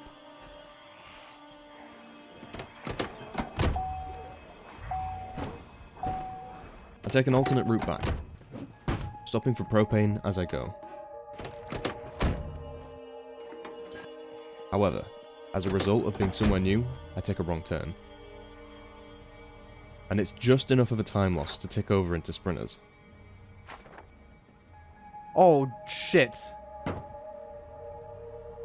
Alright, stay in the car. The car is in good condition. Luckily, we weren't far, and I get up the ropes before the sprinters arrive. I was really worried about them breaking in tonight, so I tried sitting in the top corner to lure them through there, since we reinforced that corner. Seems to have worked. Not many zombies at the front. And the next day, the damage doesn't seem too bad. Naturally, the back corner took the brunt of it. I start working on more vehicle protection and accessories, starting with a roof rack for the van. Oh, that's pathetic. How much does it hold? 130. Then I get distracted by an arguably overlooked job, adding as many ways in and out of the base as possible, including lots of ropes to the inside to the wall to make repairing easier.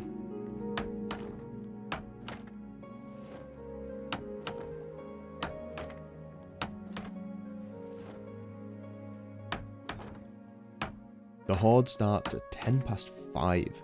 10 past 5. 10 past 5. This means the Horde ends at midnight. It's basically the opposite of what it's supposed to be.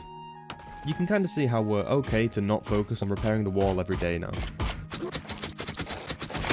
I fix up what I can, and am reduced to digging for worms to prevent starvation. I only got 2 worms from that. There we go. See, boom. Hell yeah, I can't sleep before I have my beer. Oh, my alarm. I didn't set my alarm. Oh, I've overslept. No! At least the corn is growing. It's such a beautiful sight. Young corn. It's a big repair day. Followed by more work on the cars.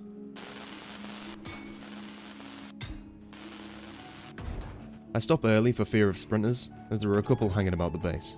There's like 3 dozen zombies before the Horde.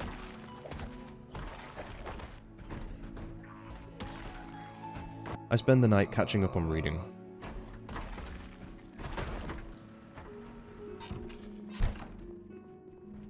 And on the 76th, there's a load of zombies outside. I have absolutely no idea why.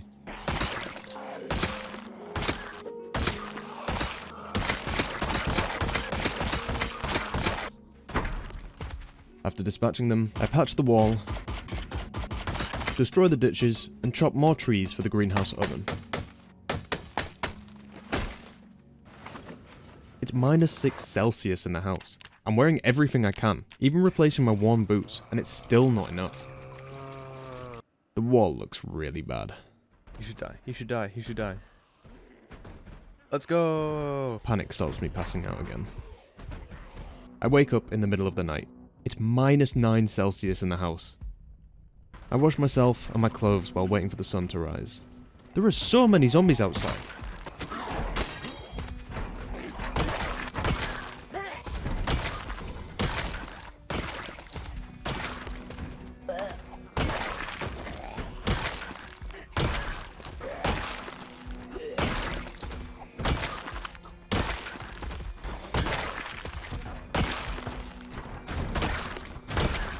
I'm fighting inside the walls, which is super sketchy. Shit.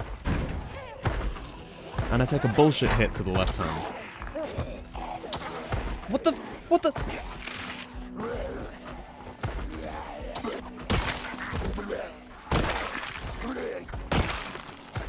How did that even happen? I had to retreat during the day to get my gun. But with the fresh wound, it's useless. Oh my god. 3 bullets to kill him. Right as I think it's dying down, more come. Oh my god. Oh my god, I'm so weak. I resort to using the pickup to run them over.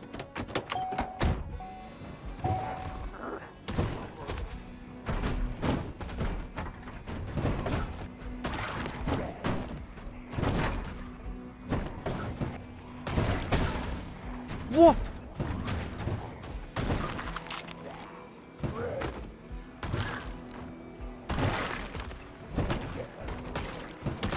Until I see a zombie with a spear impaled in them, and use that to clear the place out.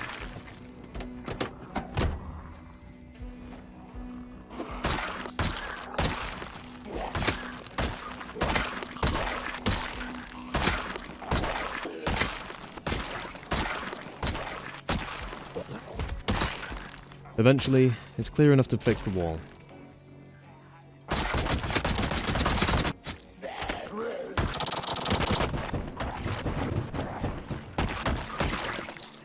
And it takes until 9 PM to finish repairing. Maybe these defenses aren't gonna make it to the end. I sit on the roof reading and pass out. Oh, bollocks. The cold wakes me a couple hours later, so I sit by the fire to warm up. I wake again to the Horde at 4 AM. I tried fixing the camp before the storm Horde, but now it starts at 4 AM. Impatient, I head out, thinking I can deal with 1 or 2 sprinters.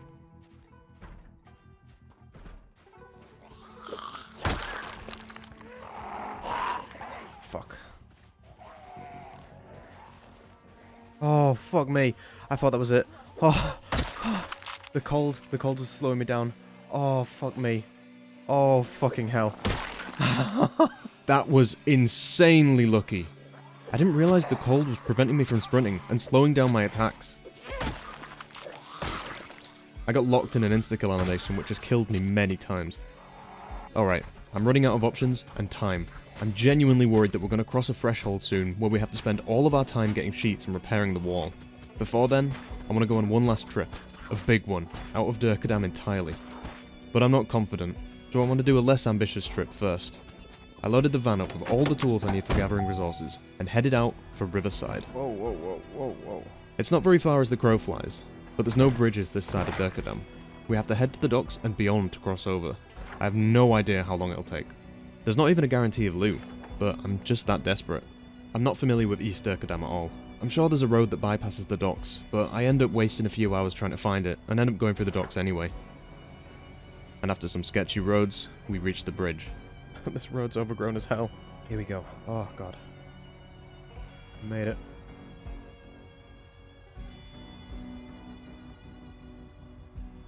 Oh, fuck.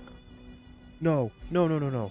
As we reach the outskirts of Riverside, the zombie pop is a little concerning.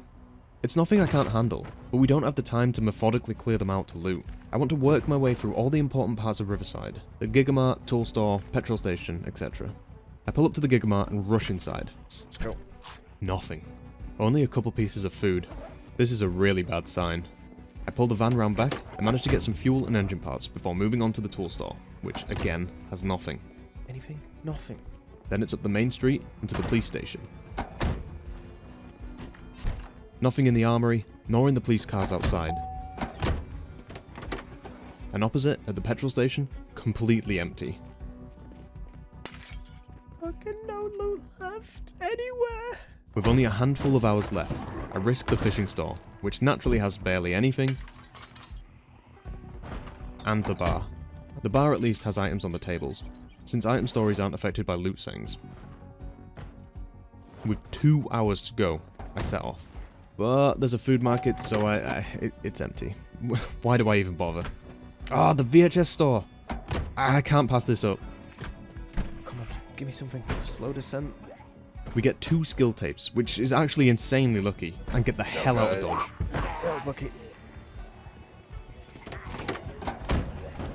And with only 10 minutes until sprinters, I'm reassuring myself. I made sure the engine was in good condition before I left. We have the bull bar, we have the hood, we have hood protection. We should be fine. The engine should not be taking any damage this trip. Oh no! Why now? Why now? Why now? Why now? Why now? Mere moments later, they turn into sprinters. Okay, oh fuck no, there they got the sprinters. Oh no! I can't stop now. I have enough fuel. None of the other tyres should pop, but I have no idea why that one went, so I can't say for sure. The bridge was clear, so I stopped there to check. I knew I should have brought a fucking spare tyre. Sadly, the trailer uses a different kind of tyre. I use up all my emergency supplies to fight the fatigue and hunger, but run out of water. I can't reach over the bridge to get water, and by the time we reach the shore, there's zombies, so I'll just have to grit and bear it. The time to the Horde keeps ticking down. All the while, I'm keenly aware that if another tyre pops, or we get bogged down off the road, it's all over.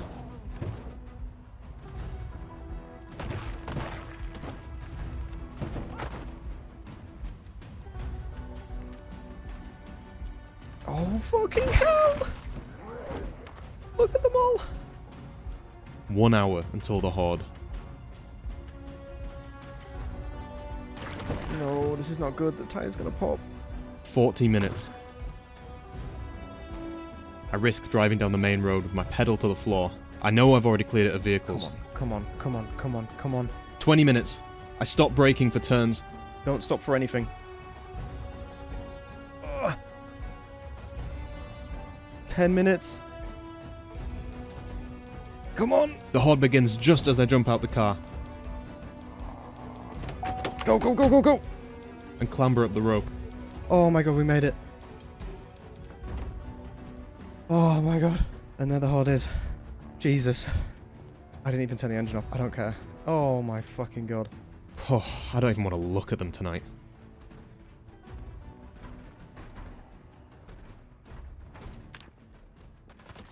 The Horde wakes us up early again. Fucking, why is it starting this early? So I watched the tapes that we got last night. I'm a bit lost after the trip being such a failure. I was planning to go to Louisville, find some safe rooftop to spend the night on, but if I could barely do Riverside, what hope do I have? And there wasn't even any loot. I did find some seed potatoes, so I plant them, and repair the van, making sure to put a spare tyre in the boot. Then, it's repair work on the wall. Oh god, they broke in again! Oh, fuck. And heading out for more sheets.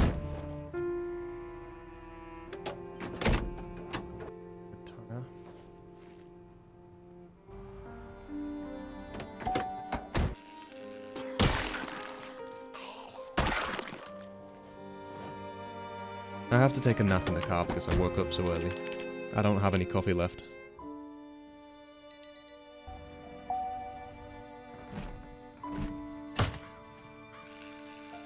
I get back pretty late, but it's fine. I risk patching the holes in the interior during the night.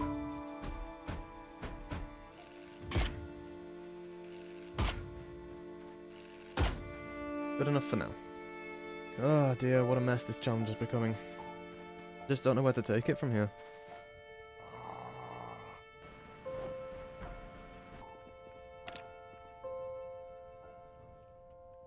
So I'm still wondering where to take the challenge. I'd like to go to Louisville, but it's seeming less and less feasible. I need to fully repair the walls and get enough sheets to sustain the rest of the challenge. We've pretty much got all the propane we're gonna get. Sure, I could scrounge the suburbs for small propane tanks, but we're going through it at such a rate that I doubt it'd be enough, and we'd have to go further and further each time to get more. It takes me till 8 AM to clear out the zombies, then 3 PM to repair the wall, followed by heading out for more sheets.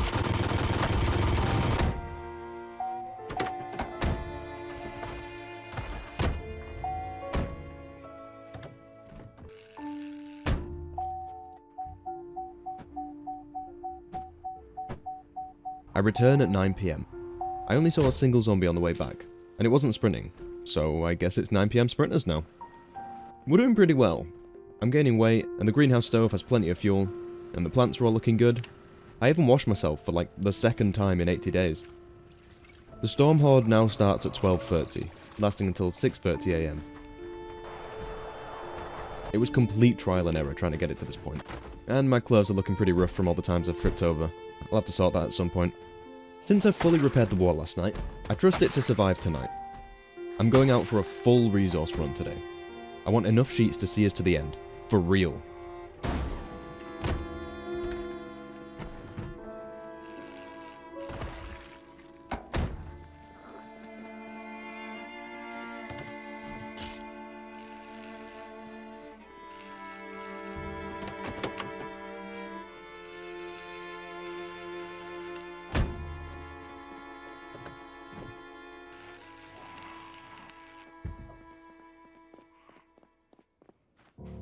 Out of here.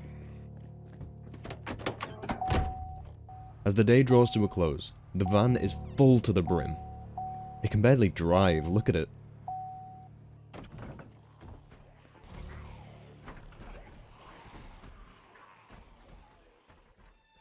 A lot got in last night. The damage is really bad. You might as well call me Pendulum, because I'm having propane nightmares. I really wanted the goal of this challenge to be self-sufficiency, but I spent all night going through all the biochemistry recipes to figure out how to level it and what I'd need to make petrol and propane, and look, it's just not feasible. I think I could get to about level 4, maybe 5 if I push it, but the problem is that none of the recipes lead into each other. To make propane, you need liquid gas, which needs level 4 and dead animals. Completely doable, but liquid propane is useless until processed into a propane refill to put into your tanks, which requires level 7. But there's no low-level recipes to grind skill. You literally have to make buckets of hair dye and glue paste, which are effectively useless. You can turn glue paste into wood glue at level 2, but yeah, no. And then to rub salt in the wound, if I wanted to make petrol from my corn, I can mill it, then process it into corn oil, which is great calories, at level 4. But then the recipe to make petrol, which also requires level 4, requires ethanol, which requires level 7 to make? So you're just locked behind a greater recipe. It's just not very practical. Oh, and it requires yeast, which we've not found any of. I'm sure it's fine on a normal run where you have no restrictions and all the time in the world, but we're not making propane nor gas anytime soon. Anyway, to recap the damage, 5 barricades on the house were destroyed. It took 60 sheets to repair everything, and I used the last of the industrial propane tanks. We have 2 small tanks left, which will only last a few days. Oh my god, they're all empty. Oh. I load up the van with everything I need for a big trip, and ready the base for some alone time. it's time to do something drastic.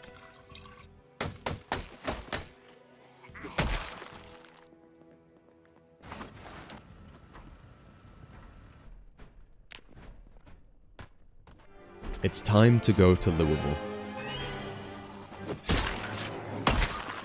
I make a quick campfire kit, then head off.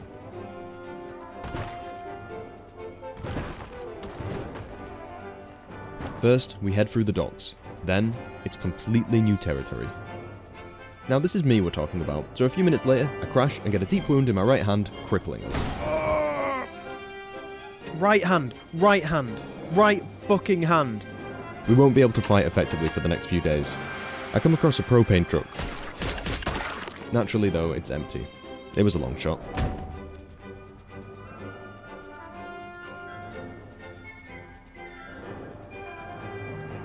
As we approach the outskirts of West Point, the zombie pop starts to increase. We won't stay here long, just want to check a few points of interest.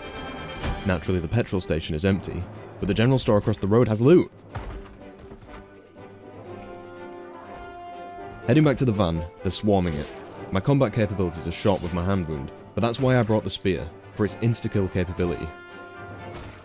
I'm mainly just luring them away so I can quickly jump in anyway. Next up is the Gigamart. I thought about fighting off the zombies, but it's already pretty late.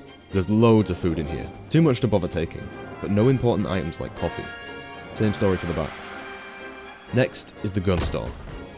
I'm not hopeful with the lack of gun loot we've had so far, but I feel like I have to check. It's mediocre ammo, until we find an AK and an MK receiver. I found all the other parts over the run, but these are the core of the customizable guns that are needed to fire. Huge find. A huge... fuck's sake. Are you fucking kidding? Are you fucking kidding? On a normal run, it'd be pretty meh loot, but for us, this is pretty huge. Alright, onward to Louisville. We only have a couple hours till the Horde. Fuck. I'm wondering where I can stop to make camp that'll be safe for the night. There's no place that could withstand a Horde. Oh. And they always find me, so I just have to get out of reach. Sure, it's a bit cheesy and against the self-imposed rules, but as long as I'm not abusing it, I think it's okay. Besides, this trip is a huge risk. I settle for the warehouse just outside the Louisville checkpoint. I can get on the roof, and then use a ladder to get on top of the roof access room. It'll be cold, but it should be safe. And there's loot here. Coffee seeds. Really promising for Louisville itself. Everything combined though, it's getting too late. I still need to grab my camp supplies from the van and get set up. Hell, I don't even know if campfires are safe on roofs, but it's too late now. I have just 1 hour to find enough fuel for the night.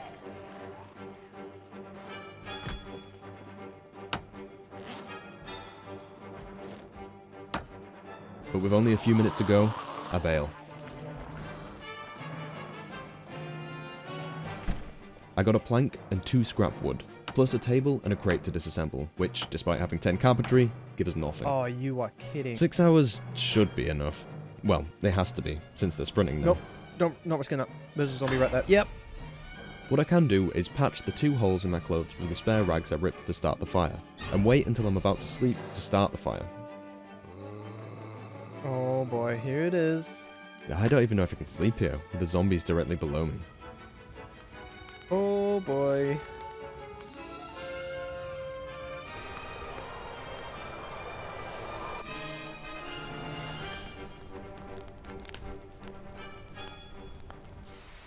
The fire goes out just before we wake up. We're cold, but we're alive. This is a great proof of concept for the rest of the trip. I pack up and head down. I picked this building specifically because it has ladders to avoid the Horde below. The fence seems to have absorbed a good chunk of the Horde too.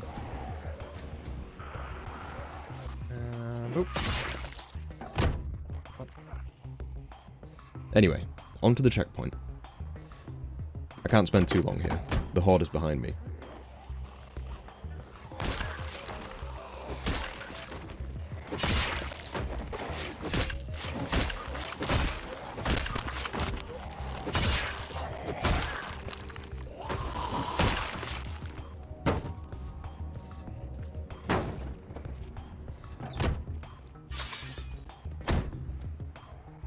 Naturally, I can't resist the urge to loot the checkpoint. It's like a rite of passage for entering Louisville.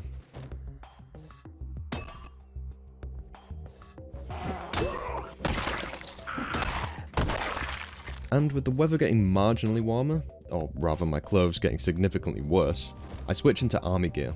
It's pretty cold resistant. Anyway, I spend a few hours looting, but mostly just find rounds for a 45 and take a stretcher bed. One last place to go.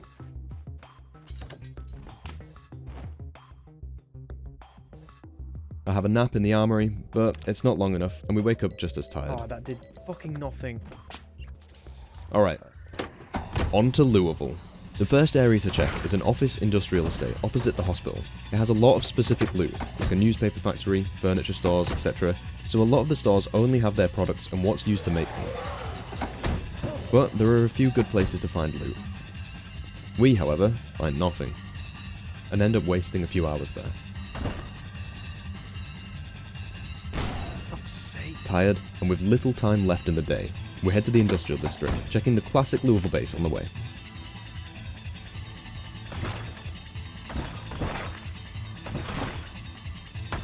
First stop is the Amazon warehouse, where we have our first tire blowout. Yeah, that's right, the first. No. I quickly and efficiently deal with the Amazon workers protesting outside.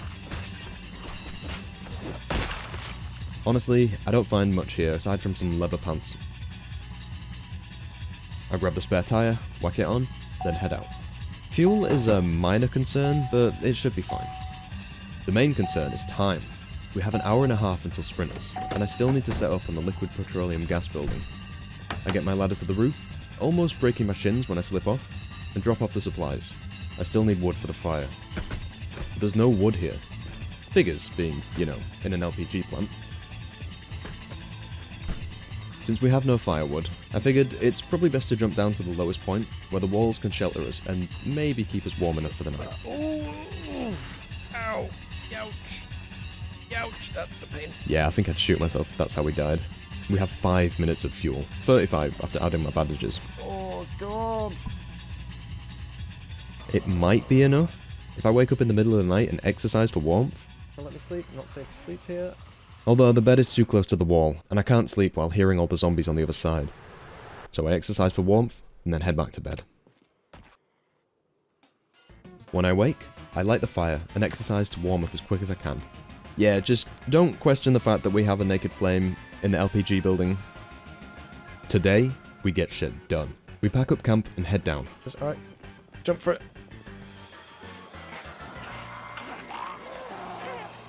I'm hoping that inside there's some way to get propane. Although, we just attracted the Horde, which sat underneath us all night. Not really my smartest move. So I checked the next building down first, not finding anything.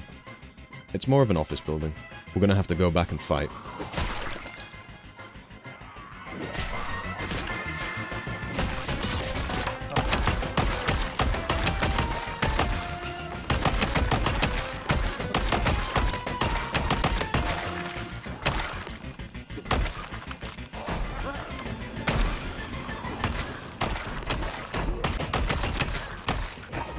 You twat.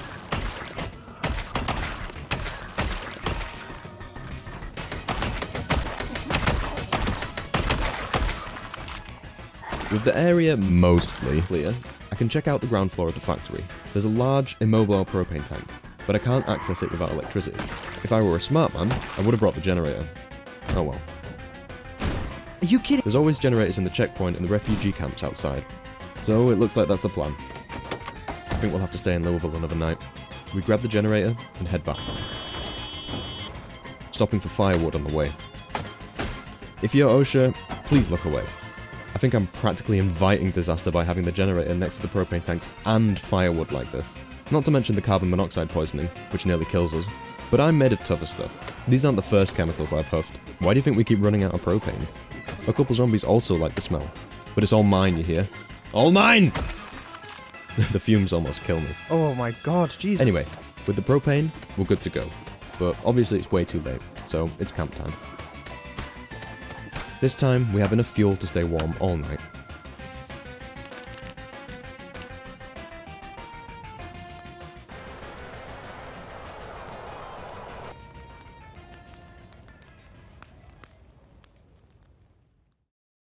Time to go home.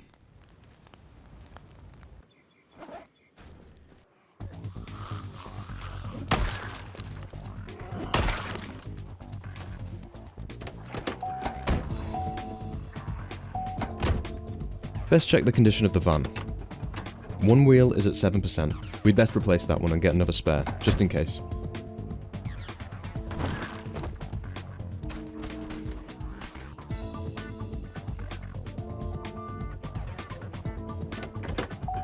I'm not sure how long it'll take us to get back. Depends how much we crash. If we drove with no zombies or obstacles, it would probably take about 6 hours, so maybe it'll take 8 to 10 hours. I also overestimated the tyres, thinking I could just run over every zombie. Fuel is also an issue. 3/4 left. I can get some fuel at the checkpoints, in the bridge cars.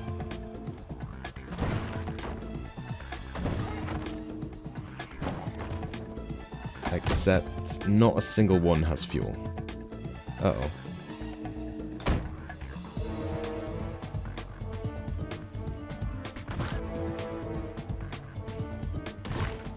Luckily, I come across some cars with enough fuel to get us home, and we hit the bridge at noon.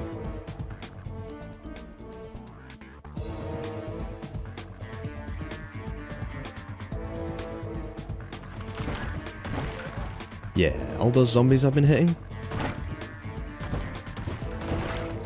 There's a right coming up. What the? Glad I brought another spare, but it's not in good condition. Gotta drive safer now. I swear the car is handling worse now. It's not an excuse. Believe it or not, I'm trying not to hit anything.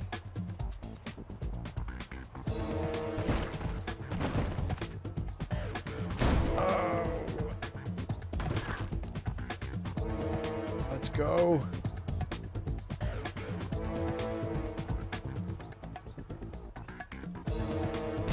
Fuck's sake. Fucking.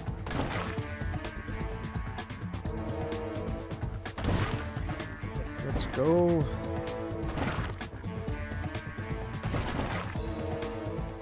I make a quick stop at the dock to get my rocks off.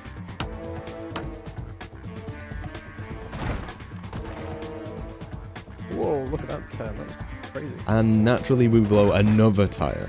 But we're close to home, so it's okay. Fucking.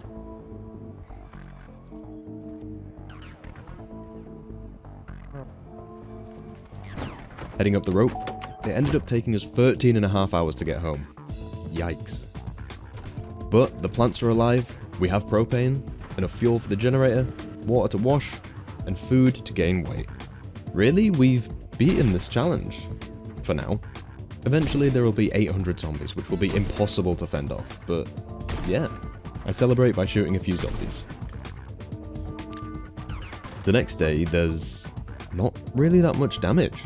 First order of business is to restock the greenhouse stove.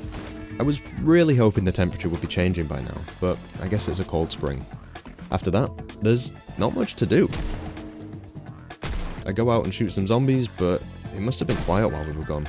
Well, I need to sort my loot, which can easily become a full day's work, so I get started on that, as well as finally assembling a rifle. That's a fucking gun. I also make a furnace. It might get used at some point. When the Horde comes, I decide to try out the rifle. It's great, but I don't think it will ever work how I want it to from the second floor.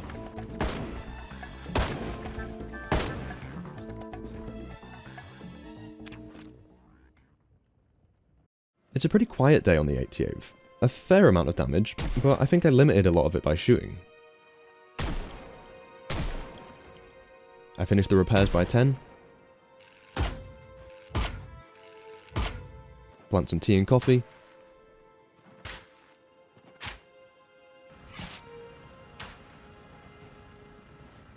Then spend the whole day organising the new and old loot.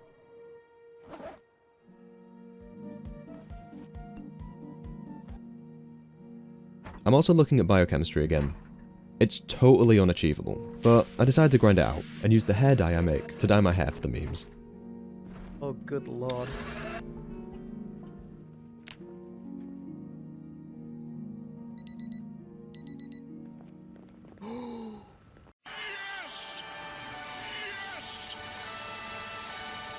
I really doubt I can process the corn into fuel, since I'd need level 7 biochemistry and I currently have level 1. But it's still incredibly nice to see the fruits of my labour, or the veggies of my labour. It's a shame they're not tomatoes, so that joke makes sense. I harvest the corn, getting 42 cobs, which I fresh and replace into 2 rows and grind the rest. Although I used all the water making hair dye, so I have to ration out my drinking water for the corn. Late that day, right before sprinters, I tried to run to the van and grab something. This is such a risk.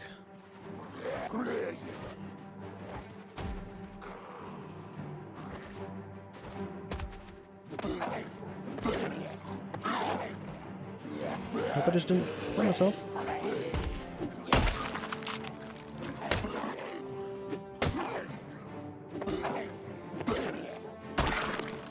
Sometimes you just need a reminder of how weak you are. All that risk just to keep wasting my time with biochemistry. At least we get some wood glue, and we've passed out in a bin. Rip, I fucking passed out. I think I'm just looking for a goal. The idea is to be self-sufficient, so if I can at least say, hey look, a couple more weeks and I could theoretically make my own petrol and propane, would satisfy that itch. I have a nap, keep working, and read the next book. I shoot a few zombies to blow off some steam.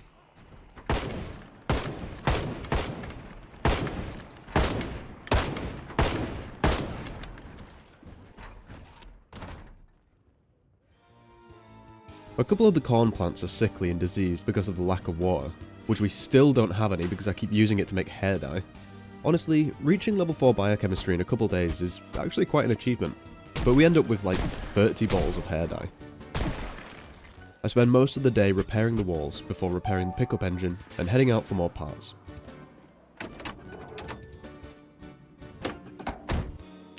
The next day, the fire ran out of fuel in the night. Oh shit. We were extremely lucky that the temperature has increased, keeping it just above freezing inside the greenhouse due to it being indoors. It's -5 outside, a big improvement from the -20 only a week ago. The next thing to do is repair the cars.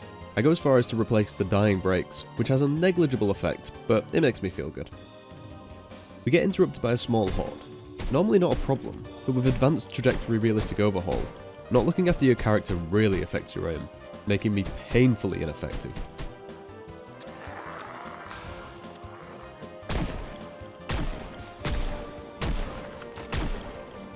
Jesus. I make a risky late night outing for more parts. And as we head home, the snow has started to melt. Now the coffee and tea plants are sickly. I'm not really sure why. Could be the temperature or the lack of water since we're still out. I repair the wall, then fix up the old pickup for a surprise visit to the dogs.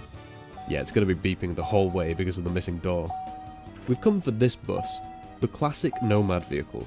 I spend a good 5 hours repairing it to perfection and collecting other car parts, only to realise as I drive home just how bad this thing is. Oh, the handling's terrible. Oh my god, I picked it. The handling is terrible. I mean, it was bad on the old Nomad runs, but that was because of low FPS, and with the better car physics mod, I really thought it'd be much better. Oh yeah, the snow melts too. It's so colourful now. But yeah, no, once I get home, I'm never driving this thing again. I mean, yeah, it makes sense, it's a school bus, but whatever. I tend to my wounds and take some antibiotics. I decide to make a bug out bag. I'll put it in the pickup. I'm going to fully armour it, and it'll be my main vehicle and escape vehicle if things go wrong. I whack the bag in the pickup and work on fully armouring it. I fix the fence, how many times have I said those 3 words, then keep working on the pickup, stealing a door from a nearby car before putting on the door armour.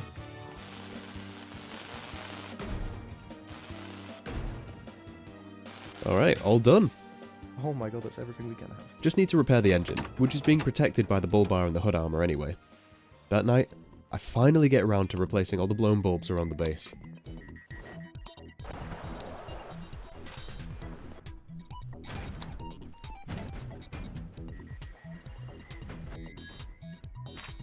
It still hasn't rained. All the crops are drying out. More get sick or stunted every day. In lieu of not having an objective, I had an idea. Since shooting from above is so janky, what if I engineer a way to shoot from the same level? You ever seen those videos of those shark cages where you put on a dive suit and get lowered into the water inside a cage to like, I don't know, look at sharks? Yeah, basically that. A cage for me to sit in and shoot the zombies. There's no way to make it perfectly safe, but by using metal bar barricades, it should be good enough to shoot zombies through each night until a barricade breaks. Then I can climb to safety. I could over-engineer it to be foolproof, but let's just get the concept built.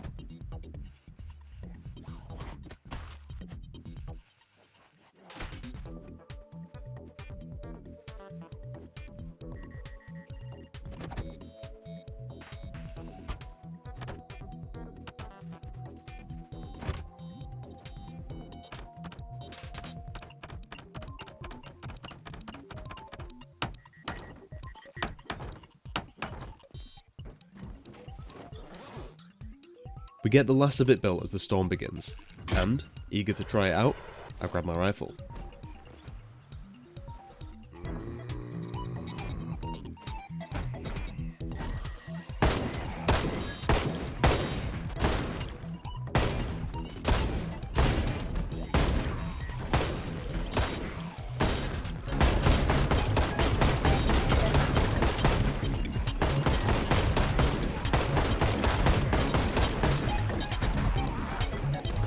I head up to reload, so I can go back down, despite how scary it is.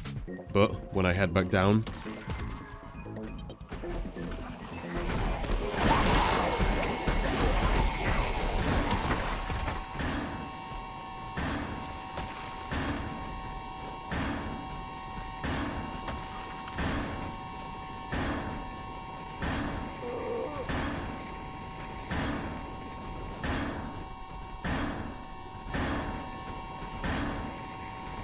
Oh shit, shit.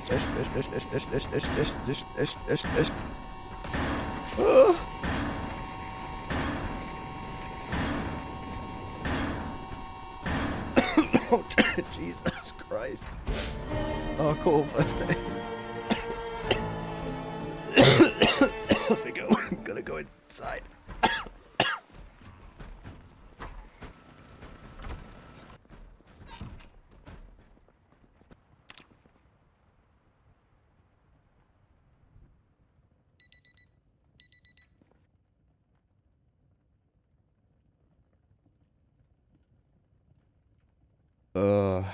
So close to the end. Well, I guess that gives us a final goal to work towards. I have Curtis's remod of the vaccine mod, which I run for pretty much every challenge. I just haven't got infected since rooftops over a year ago. So it'll be good to figure this out. Should be a teeny bit easier too, since the remod fixes a lot of issues with the original. I'm gonna need to make a booster to see me to the end. I don't have time to make the cure outright. I go grab the stuff I dropped. I gather up all the vaccine supplies I've looted over the run. Then go collect a fresh zombie blood sample.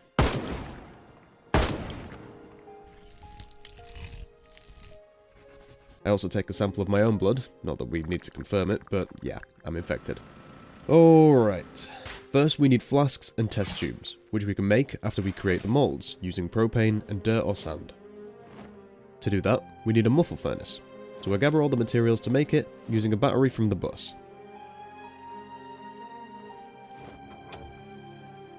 But after gathering all the materials, they're not highlighting because it needs a workbench? Oh no, we're doing this again. Grab the scrap electronics, change into red shoes, grab the wood and assemble the workbench. It eats my hammer and wrench. Grab a new one. Can't place the workbench anywhere. Try to disassemble stuff to make room. It ate my saw as well? Go grab another saw. We don't have any. I put the last spare in the bug out bag. Fall while going to get the bug out bag. Grab the saw. Disassemble the furniture. Still can't place it. Place it in the middle. I'm sure this won't be a pain having to constantly move materials, build the muffle furnace. Can't place it because the workbench also ate my screwdriver? Grab another screwdriver as the Horde wakes at 9:30. Place the furniture. Literally dying to a chest infection. Holy shit. Oh my god. Can't make stuff because the materials are too far from the muffle furnace. Make the molds. It won't let me make the flasks. The broken glass is just broken. Scrounge for some glass balls to smash. Form the flasks and test tubes as the zombies are literally breaking through the fence. Oh my god, they're inside. Run away in fear. Zombies literally in the base. It won't let me shoot them. I take a load of drugs and go to sleep.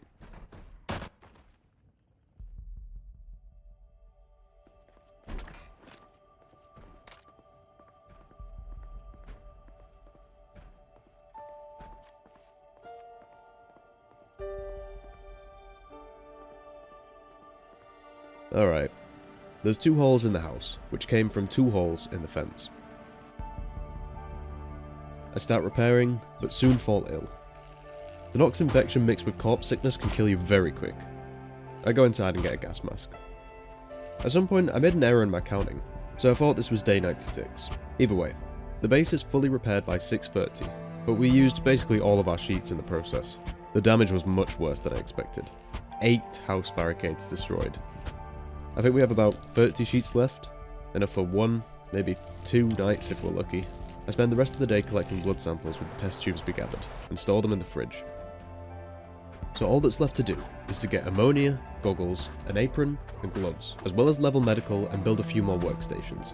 The equipment we can grab from corpses around the wall, but the ammonia will only spawn in medical and industrial containers. So, I read the first medical book while getting my head around what I need to do. Although I get distracted by a zombie that's been banging on the wall for like 5 hours straight, and get lacerated on my left and right arms for my troubles. What the fuck? This challenge has been marred with arm wounds, crippling my ability to fight. I'm going to start taking fast healer so I don't get severe wounds. After finishing the book, I collect samples until the Horde, and level up medical while I tend to my wounds. I also change out of my half-destroyed winter clothes. Not like I'm going to be freezing anytime soon. Wait, why do I have a cold? So, with me thinking I had 2 days left to make a booster, I built a centrifuge and a chemistry set, then set off to West Point.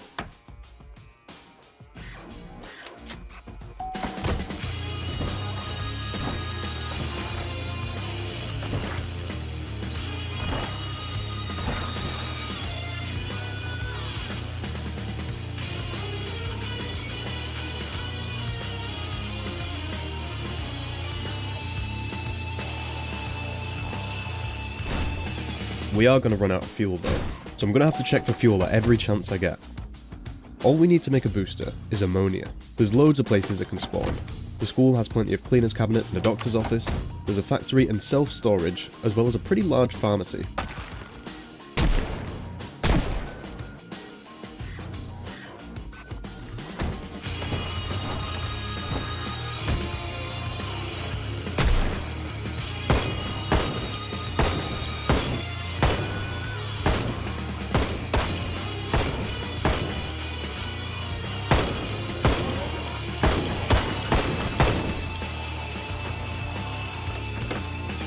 After failing to finish for fuel, I find a wrecked fire truck. It has a battery, so I turn on the siren. It should help me by luring the town into one big horde.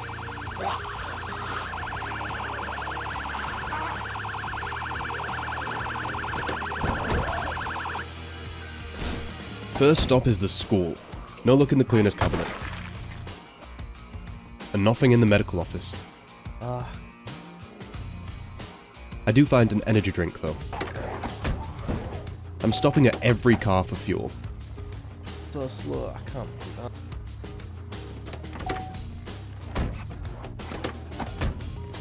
And the horde waits at 9 o'clock as I'm looting a convenience store. I realise that I've left it way too late. I need a place for the night, but I don't have a ladder or any camp supplies. With mere minutes until sprinters, I rush to the pharmacy. It's short enough that I can climb onto the roof. It's the best I can do. But because I'm heavy, I fail to climb. Oh my fucking god. And with 10 minutes to go, I get up. Oh, fuck me. Where'd they get me? Head. Oh. Oh, fuck me. Oh, Jesus. Getting up here is one thing, but as I try to ride out the night, I need to be at max exhaustion to sleep without a bed. And that's if I can find a spot that'll let me. But I'm also freezing to death. I have to make a choice. Sleep and be awake in the morning but slow and dying to freezing, or stay awake, exercise for warmth but be exhausted in the morning, preventing stamina regen. I do everything I can to stay warm, going as far as to take off my bandages so I can fix holes in my clothes. I even try and use my lighter to warm up. The game is down to 3 FPS because there's so many zombies below me. I end up waiting out the night, not sleeping. I have 1 energy drink which might be enough. The main thing is that I have a bit of energy to run. I just need to get to the car. I catch a cold, and right as they stop sprinting, I start dying of hypothermia. I only have 1 shot. Don't be fooled. It looks clear, but they're out of vision. There are hundreds of zombies below me. I try and get line of sight to see if I can jump, and to try and lure them to one side. All the while my stamina is irrecoverably dropping, and I'm freezing to death. Eventually, I just have to bite the bullet. Here goes nothing.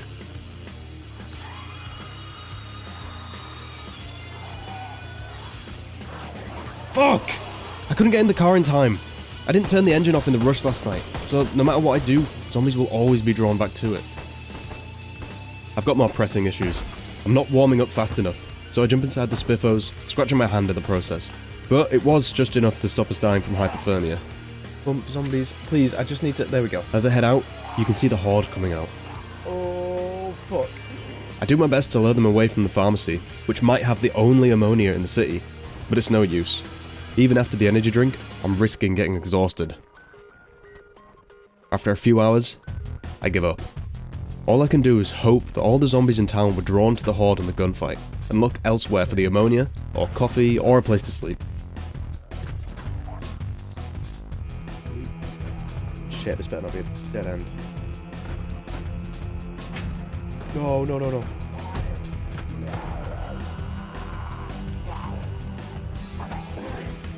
Shit. Okay, gotta go for it. Sake, what? No, I can't fight.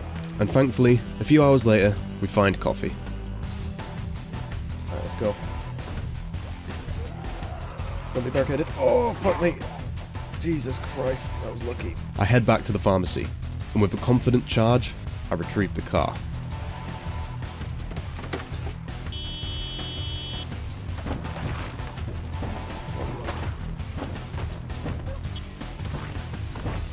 Oh, there's still so many. The infection is taking hold. We're in really bad shape. Fighting is extremely difficult, but I need to find fuel after leaving the engine on all night. Since the pharmacy is still a death trap, I head to the last place, the factory.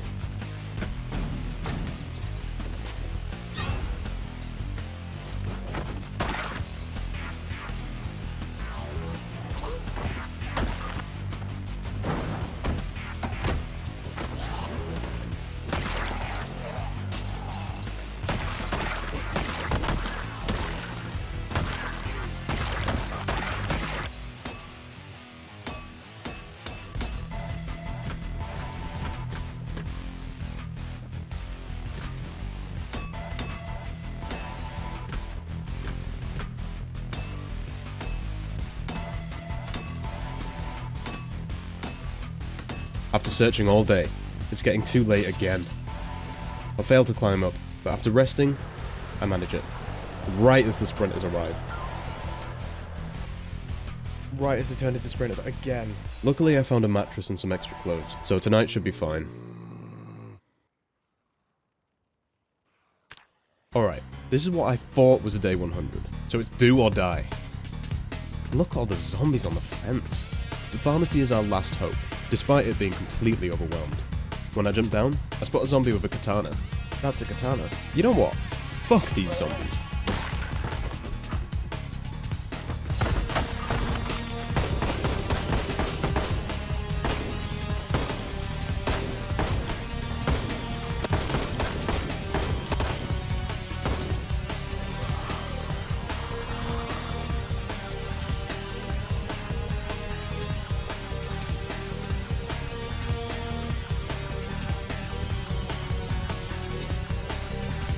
After luring the zombies away from the car, I tried to sneak into the pharmacy.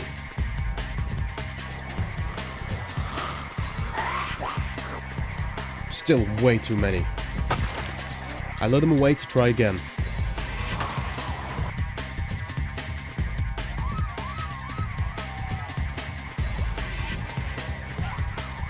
Come on. Alright, that was a good try, but there was nothing in the front. Got to loop around again, and then try the back. This is our last chance. We get ammonia here, or we die. That was my only chance.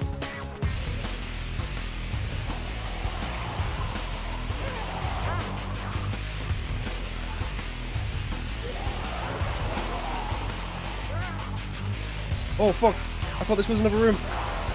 How do I get in the back? Oh, there's a door there. Jesus! Oh god! Oh god! Pick up.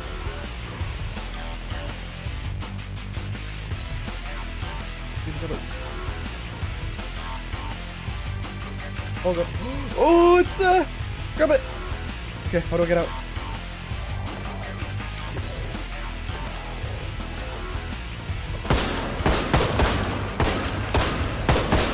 Why are you shooting fucking single?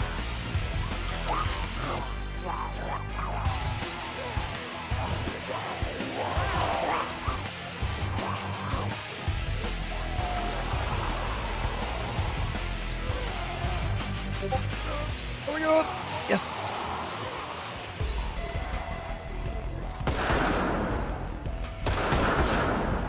Holy shit! We actually did it! We made it! Lost the welding mask, but fuck it, who cares? Okay, back to the car. It's over. Just gotta get home before the Horde. Easy. Ah, fuck. The place is still swarmed. Gotta lure them away from the car.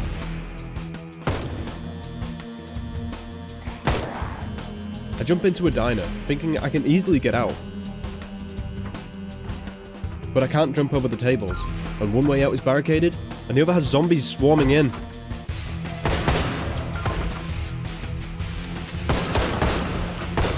Oh. Hurry up, come on, come on, come on, come on, come on, come on, come on, come on, come on, come on. Come on. Come on. Oh, fuck me. Oh my god, that was so close.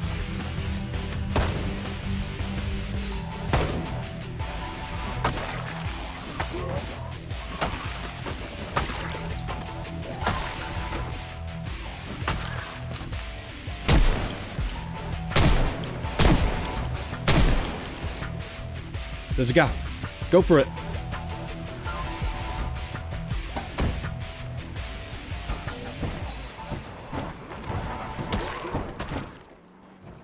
Ah, I left stuff on the ground. You know what? These zombies deserve some punishment anyway.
Oh my god, they're coming out the woodwork.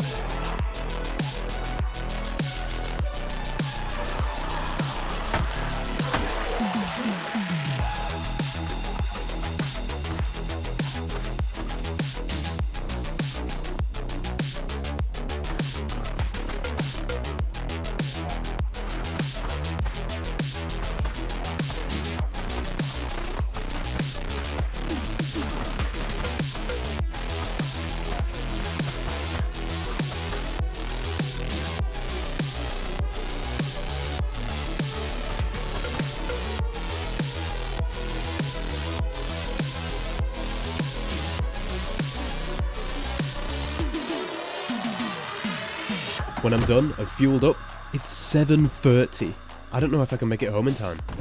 At least, the car is armoured and I have plenty of fuel. I can just gun it.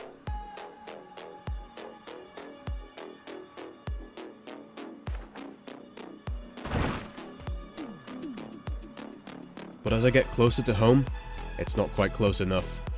I'm not gonna make it. The car is sound. I can stay in it and run down zombies or try and create an opening to get into the base. But I've never been out at night. I have no idea how this is gonna go.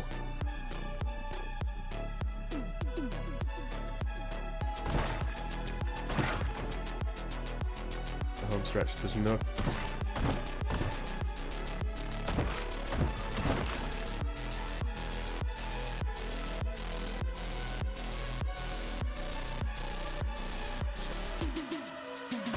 Well, they're already here. Oh, balls, they're already here.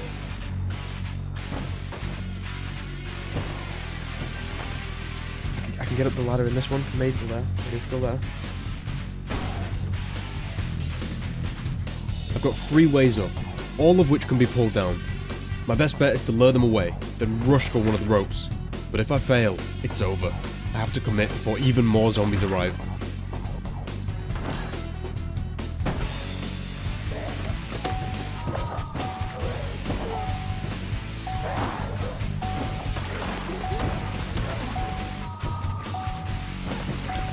That was way too fucking close.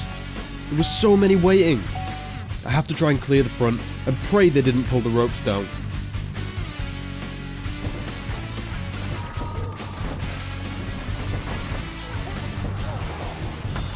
Oh my god, that's a lot of zombies.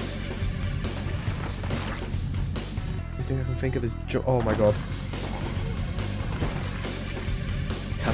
Fuck. I cannot get bogged down here. Eventually, I start laying on the horn. If I gather them up into one big horde, it might create enough of a gap for me to rush in.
Oh, fine, I'm already bitten. Oh. Yeah, I didn't realise I had my mic to the side. God damn. I'll take that. I'll take an extra bite. It's only going to speed up the infection, which we now have ammonia for. God damn.